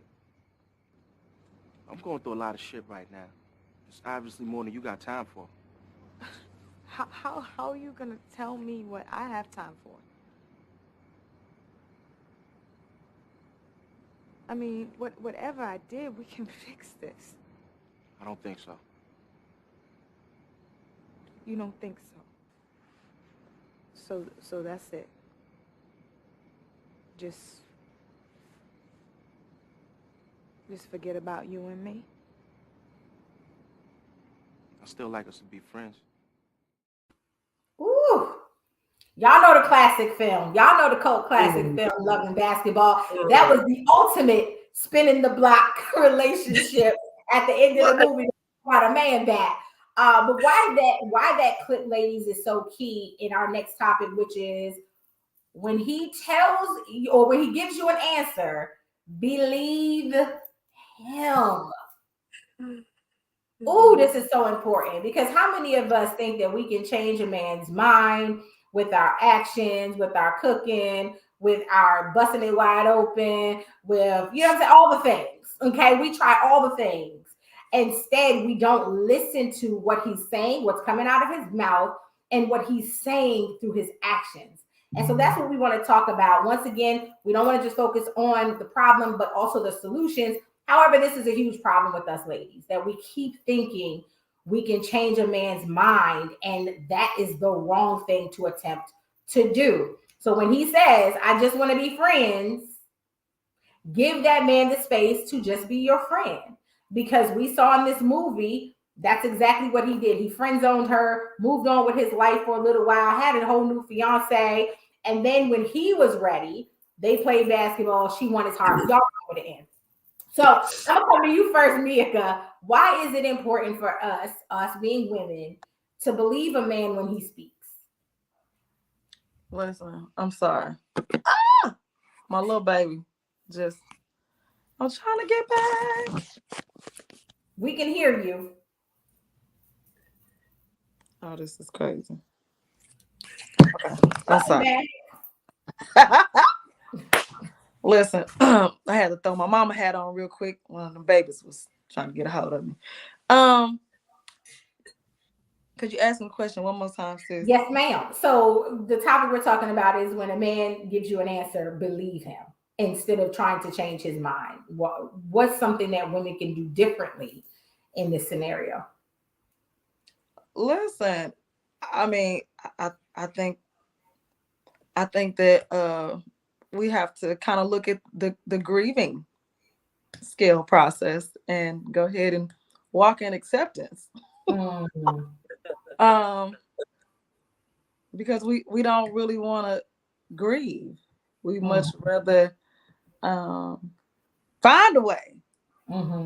Listen, and I love the fact that like we as women, like we can be amazing problem solvers, right? And so we're like, you know what? I'm telling you, babe, all we have to do is this, and this. Yeah. And then all you have to do is that, and we're gonna be straight. And I say that because like it's usually like a multiple of things. Whereas he's let me say it this way. So because he's already assessed what he know he can spend emotionally. And so even if you don't want to hear it, what you have to hear him say, because sometimes they don't know how to really like articulate it because they don't speak the same way that we speak. So when he's saying that this is not what I want to do, and then you may even see him do or be with somebody else, he's not having to spend the same amount of himself on the relationship. So for you, you know, you may be emotionally Gucci and Prada. Well, he's at a deficit with that. He don't have a black card. He may have a prepaid card where the balance on it is $500. He knows where he is emotionally. Yeah. So, you know, when it comes to like purchasing things, he knows that he can really only afford emotionally things that are going to be under a $500 value, and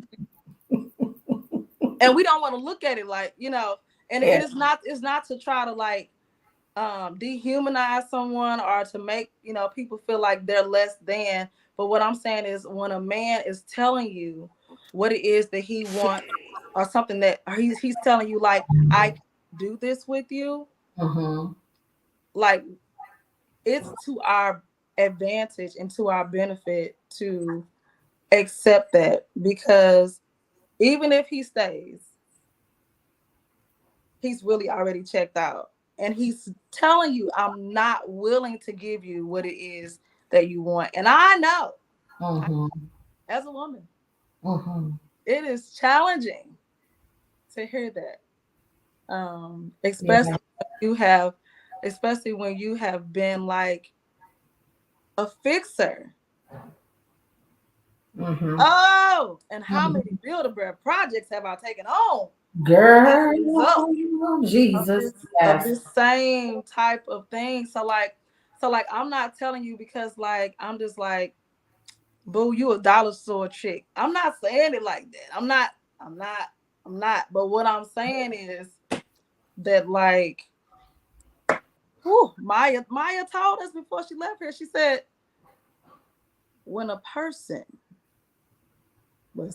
shows you who they are, believe the first time. And it's the first time thing that I think that we skip over. Yeah. Yep. You know, Or listen, I already know the juice is coming. I'm just setting the ball up. My people about to take y'all somewhere. I'm already knowing. Yes. So thanks for letting me be in the game, coach. Love y'all. I ain't fooling with you. But you so right. You said so many dope things, sis. Like so correct. We try to, the man says, I'm not interested. I don't want a girlfriend right now. And his behavior might be boyfriend-like, right? Boyfriend-ish. And we think that means he now wants a relationship. No. He told you 3 months ago he did not want a relationship. So he might be doing the relationship things in certain ways, but he don't want a relationship. The little chocolate drop down in the church, y'all know that I'm crushing on, right? Hey there. One of the dope things that he said to me, look, my little shameless plug.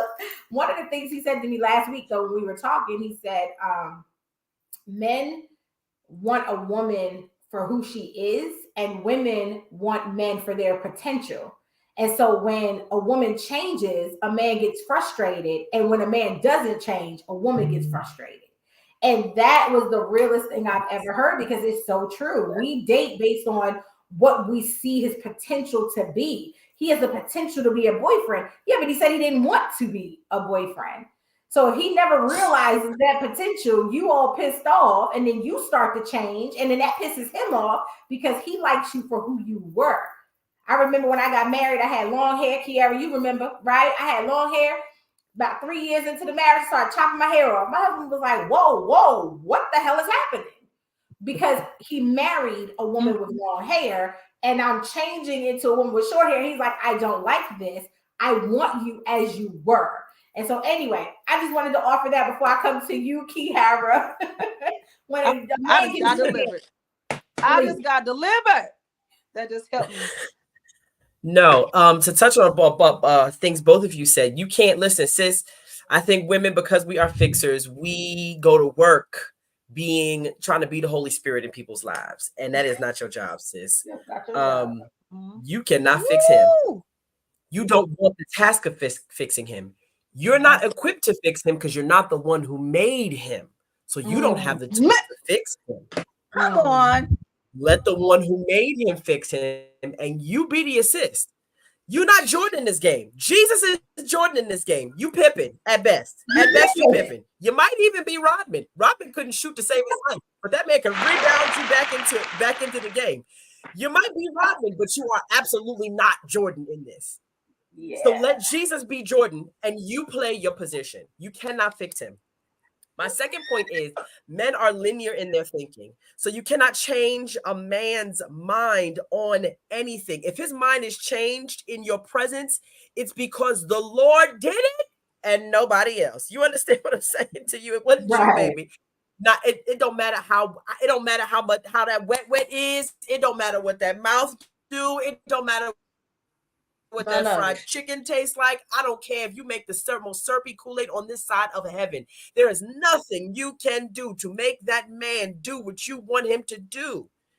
Moreover, even the most multi-level thinking man, because men are linear in their thinking. When they think a thought, they think in a line. Boom, boom, boom, boom, boom, boom, boom. And if you are not in the alignment of his level of thinking, you can't force yourself into his thinking. That's manipulation, and the Bible calls that witchcraft for the saved folk. Okay, I'm just saying you don't want to be a witch in these streets. Not if you believe.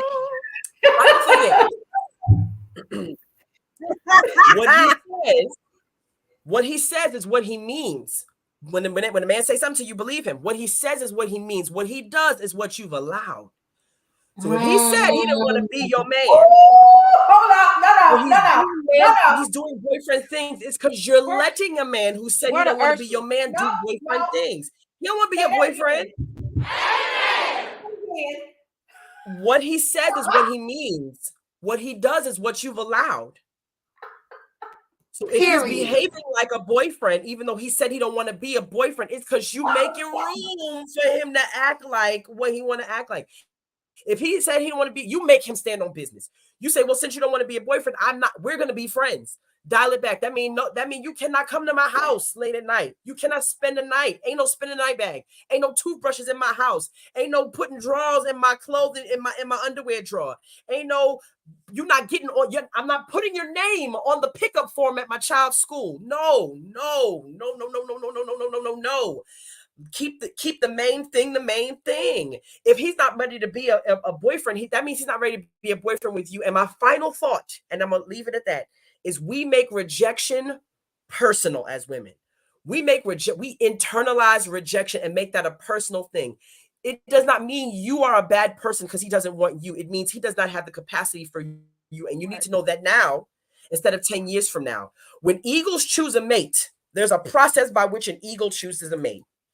The first thing this female eagle does, he be parading and flying through the sky and trying to get her attention. She does the test.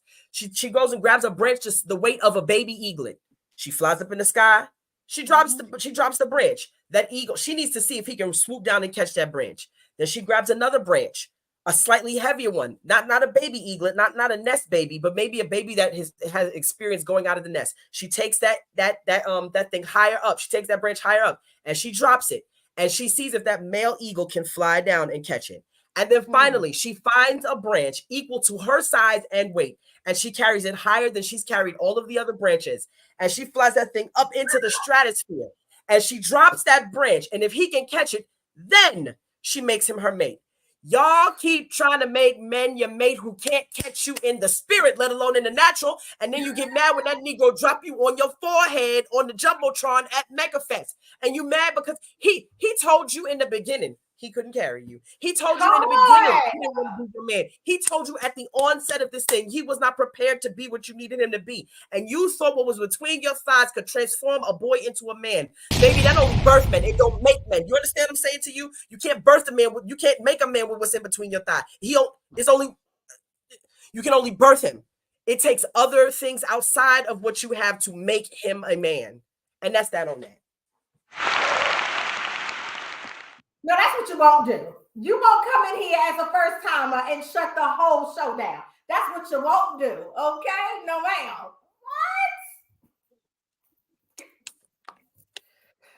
Whew. All right, Tanisha. We gonna come over to you, sis. Cause what?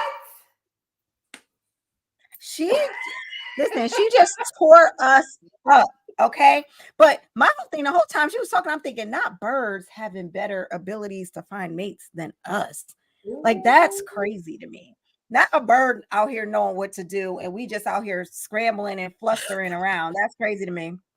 But I will say this, and it is actually to kind of piggyback off Kiara's point, because that's what I was thinking about. Number one, and when women, we have to just stop. Okay. We are who we are. I love who we are, but there are some things about us that don't make no sense, right? So one, the first thing I always say is when it comes to a man and dating is don't lean in, lean back. That's period. That is number one, because we want to hear what he has to. We want him to want us so bad. Like she said, one, rejection is not personal. It just means that you're not in alignment with him. You guys are not on the same page. It's not personal. It's not that I don't like you like that. It's just we're not in alignment. That's perfectly fine. But don't lean in, lean back, because you'll never know. The man's job is to find who aligns with him. What we do is we look at a man and say, "Oh, that's what I want," and then we go after him. I was having a conversation with my son yesterday. I was doing his hair, and he was telling me about this girl, right? She called him 15 times while I was doing his hair because he wouldn't answer the phone. I said, you know what that is? That is control, and that is manipulation. That's what that is. I said, because here's the thing. Number one, you saw the missed call. If you didn't see, if you couldn't call her back, you call her back when you're not busy, right? But then he goes on to say, yeah, Ma, she does this all the time. And I said, here's the thing about women. What we try to do is we try to control and manipulate narratives. If we can squeeze ourselves into where he wants us to be, if we could just get him to only see our number. There was women that were doing that to my dad when he was dating him, just trying to monopolize his time. He wasn't choosing them. They were making him choose them by trying to monopolize all of his time. If I call all the time, if I keep popping up, if I show up, if I keep asking him where he's going and what's happening later, he's going to invite me. We have to stop doing that. If a man says he's not ready to be in a relationship, he's not ready. Period. The end. And like Kiara said, make him stand on business. If he says I'm not ready for a relationship, we're not doing relationship things. Period. We're not going out to eat. You're not leaving your dirty ass flip-flops at my house. You're not waking up in the morning eating breakfast. There is no Nike bag, Adidas bag, gym bag. Stay your ass home. You over there, and I'm over here. And no, we're not going out to dinner, and I'm not putting on my sexy dress for you. Mm-hmm. You're gonna get grandma drawers and sweats at best and ice cream. That's what we're doing. Okay. Yeah. So Yeah. women, we have to understand, because here's what's going to happen. When we get into the relationship, we're going to go by his actions, right? But see, here's the thing. Men are never going to turn down money, time, resources, or sex from a woman, period, ever. They're never going to turn it down. So if you are offering it, if you're allowing him to do it, he's not going to stop you. He's not going to say, oh, I know you're throwing it at me, but I don't really see you as marriage material, so I'm going to go home now. He's going to take it. Whatever you're offering, he's going to take it. But then the moment you say, but you've been over here and we have all this intimacy and time and we go out to dinner, the first thing he's going to do is reroute you back to what he said and say, but I told you this. So we have to get used to the idea of men actually meaning what they say and doing what it is that they say. We have to be the ones to hold them accountable to their word, just like we hold God. When if I'm coughing, I say, hey, God, your word said, your word says, That part. your word says, there's no different when a man says it. That's why I hold my husband accountable to everything. I'm like, but you said such and such, because then that stops them. A man only has his word. His word is his bond. That's it. And without that, it's really nothing else. We have to hold them to their word. And lastly, what I was going to say was men have a tendency to compartmentalize. So Kiara was saying that they're super linear in their thinking. And yes, that is the truth. They are mad linear. And they also have the ability to compartmentalize. And once they put you in a certain file in their head, you stay there until they take you out. So if they put you in, jump off, compartmentalize. If they put you in, she is sexy out to eat girl, this is trophy wife girl, they put you in that file until it's time for them to take you out. You never can jump out on your own. That's how it works. You cannot make a man change his mind. Like Kiara said, we have no power in that way whatsoever. We can only hold them to the word that they already say. That's all I'm going to say. Because we could get so far into this. I know I can, but it's just too much. Oh, Kiara said tag her in real fast. Go ahead, Keith. I wanted to be honorable to the producer, but I want to say, ladies, the final thing is, stop calling men who reject you or who showed you who they are. Stop calling them F-boys. A lot of times we're guilty of saying, oh, he an F-boy because he did it. No, baby. He's an F-boy because he made the decision that he didn't have the capacity to deal with you in the beginning. That doesn't mean he's an F-boy. It means he's an intelligent man, or he's a man who's emotionally aware enough to know he ain't got the bandwidth for a woman like you. Stop calling these. Stop calling these. I hate when I hear a woman say, oh, because he didn't talk to me, or because he did this, or he behaved this way, or because he decided he didn't want to talk to me. He's an F-boy because he dealt with me for 3 weeks and then stopped dealing with me. No, that sounds like a man who made the decision that I do not have the capacity for this for 3, 4, 5, 10 years. That don't make him an F-boy. And I need to just stop using that term and throwing it around so loosely, especially about black men. And that's that on that. That's so good. Y'all had me over here choking. I had to get my whole life, but that was so good. Man, ladies, this has been such an amazing show. Unfortunately, we do not have the time to come back to the comments, but we see you. We thank you for being with us. We thank you for sharing, liking, commenting, and subscribing. Please make sure that you share this for the replay. Ladies, it is time for the Jerry Springer moment. It is time for us to share our final thoughts. I'm literally going to go in the order of the boxes here. So Kiara, I'm going to come to you first, and then I will wrap this thing up. In order to see something different than you've ever seen, you have to do something that you've never done. You cannot live life. You cannot go into 2024 behaving the way you did from 2020 to 2023. If you want to get chose, quote unquote, if you want to be in the position, if you be in the running, you have to do things differently. That means in order to do things differently, you have to evaluate the patterns of the things that you've done and be honest about what did and did not work so that you can restructure your life for 2024, period. That is good. Thank you, Q. So, welcome to the DBDS family. Thank you for the Queen Takeover participation. We will definitely have you on again. Coming to you now, Mika. Listen, wow. I don't even know what my final thought would be, but be okay with the stream that God puts you in. And so whoever chooses to leave your life does not currently have a role. And so what I do know is that when you are open to whatever God has for you, He will make sure that people are in the position to do what's necessary to carry out the vision that He has for your life. So sometimes you have to let go, but you might not want to. But sometimes you have to let go of what was to get what's supposed to be. Amen. Thank you. Thank you for that. Thank you, of course, for co-hosting. Tanisha, I'm going to come to you. My last thing I think as it relates to this topic is just as women, like, we really need to start taking accountability and responsibility for our lives and our choices.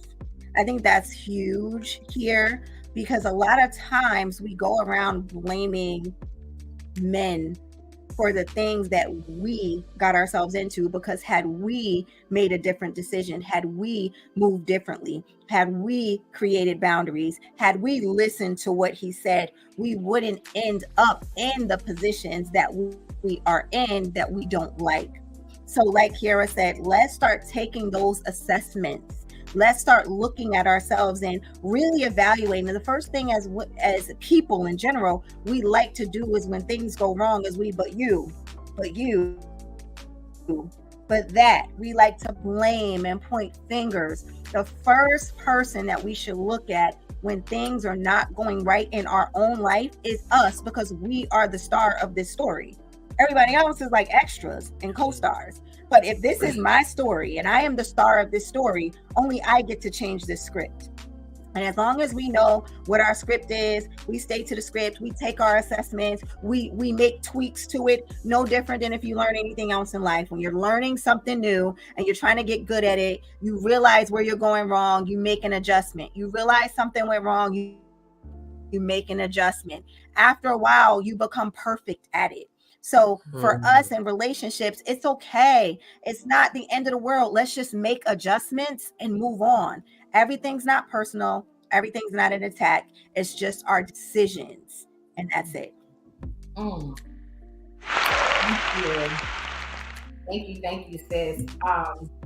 I just want to quickly share something that I wrote down in therapy this week, talking to my therapist. I asked her, how can I intentionally exude more feminine energy as I transition out of operating in survival mode and masculine energy? How can I amplify my feminine energy? I said, is there something I need to work toward or desire to grasp? And she said to me, and I wrote this down so I can share this with you. I swear I had y'all in mind. She said, Natima, I need you to learn how to be a lighthouse and not a laser beam. She said a laser beam is a concentrated, dense light going in one direction. But if you transition your energy and amplify your femininity, you can then emit light and transmute light for everyone around you with this, which is natural magnetism. Like that increases your ability to attract those that are supposed to be in your life. So I just wanted to share that with you. Hopefully it encourages you to no longer live as a laser beam, but start to live as a lighthouse. So all of those around you can be blessed by your light, and you can then attract the relationships, friendships, and opportunities that are for you. So I just wanted to share that because it blessed me, it inspired me, and I'm so encouraged in working on being a lighthouse. So that's all we have for y'all tonight. Again, to our DBDS family, thank you so much for rocking with us this entire year. Thank you for always supporting the Queen Takeover. We will be back next year, so make sure that you return in the new year here live. And look, in honor of our big brother, Oh, yes. Join the DBDS Live group. Thank you for that reminder. Yes, join the group on Facebook. Make sure that you subscribe on YouTube. You do not want to miss all that's coming. We got a lot of goodies. I cannot talk about it prematurely, but it's a lot of great things in store for our community. So make sure that you become a brother or sister of the DBDS group live on Facebook. Follow and subscribe on YouTube. And in honor of our big brother, until next time, y'all, what Mel always do? What's his name? Love your life.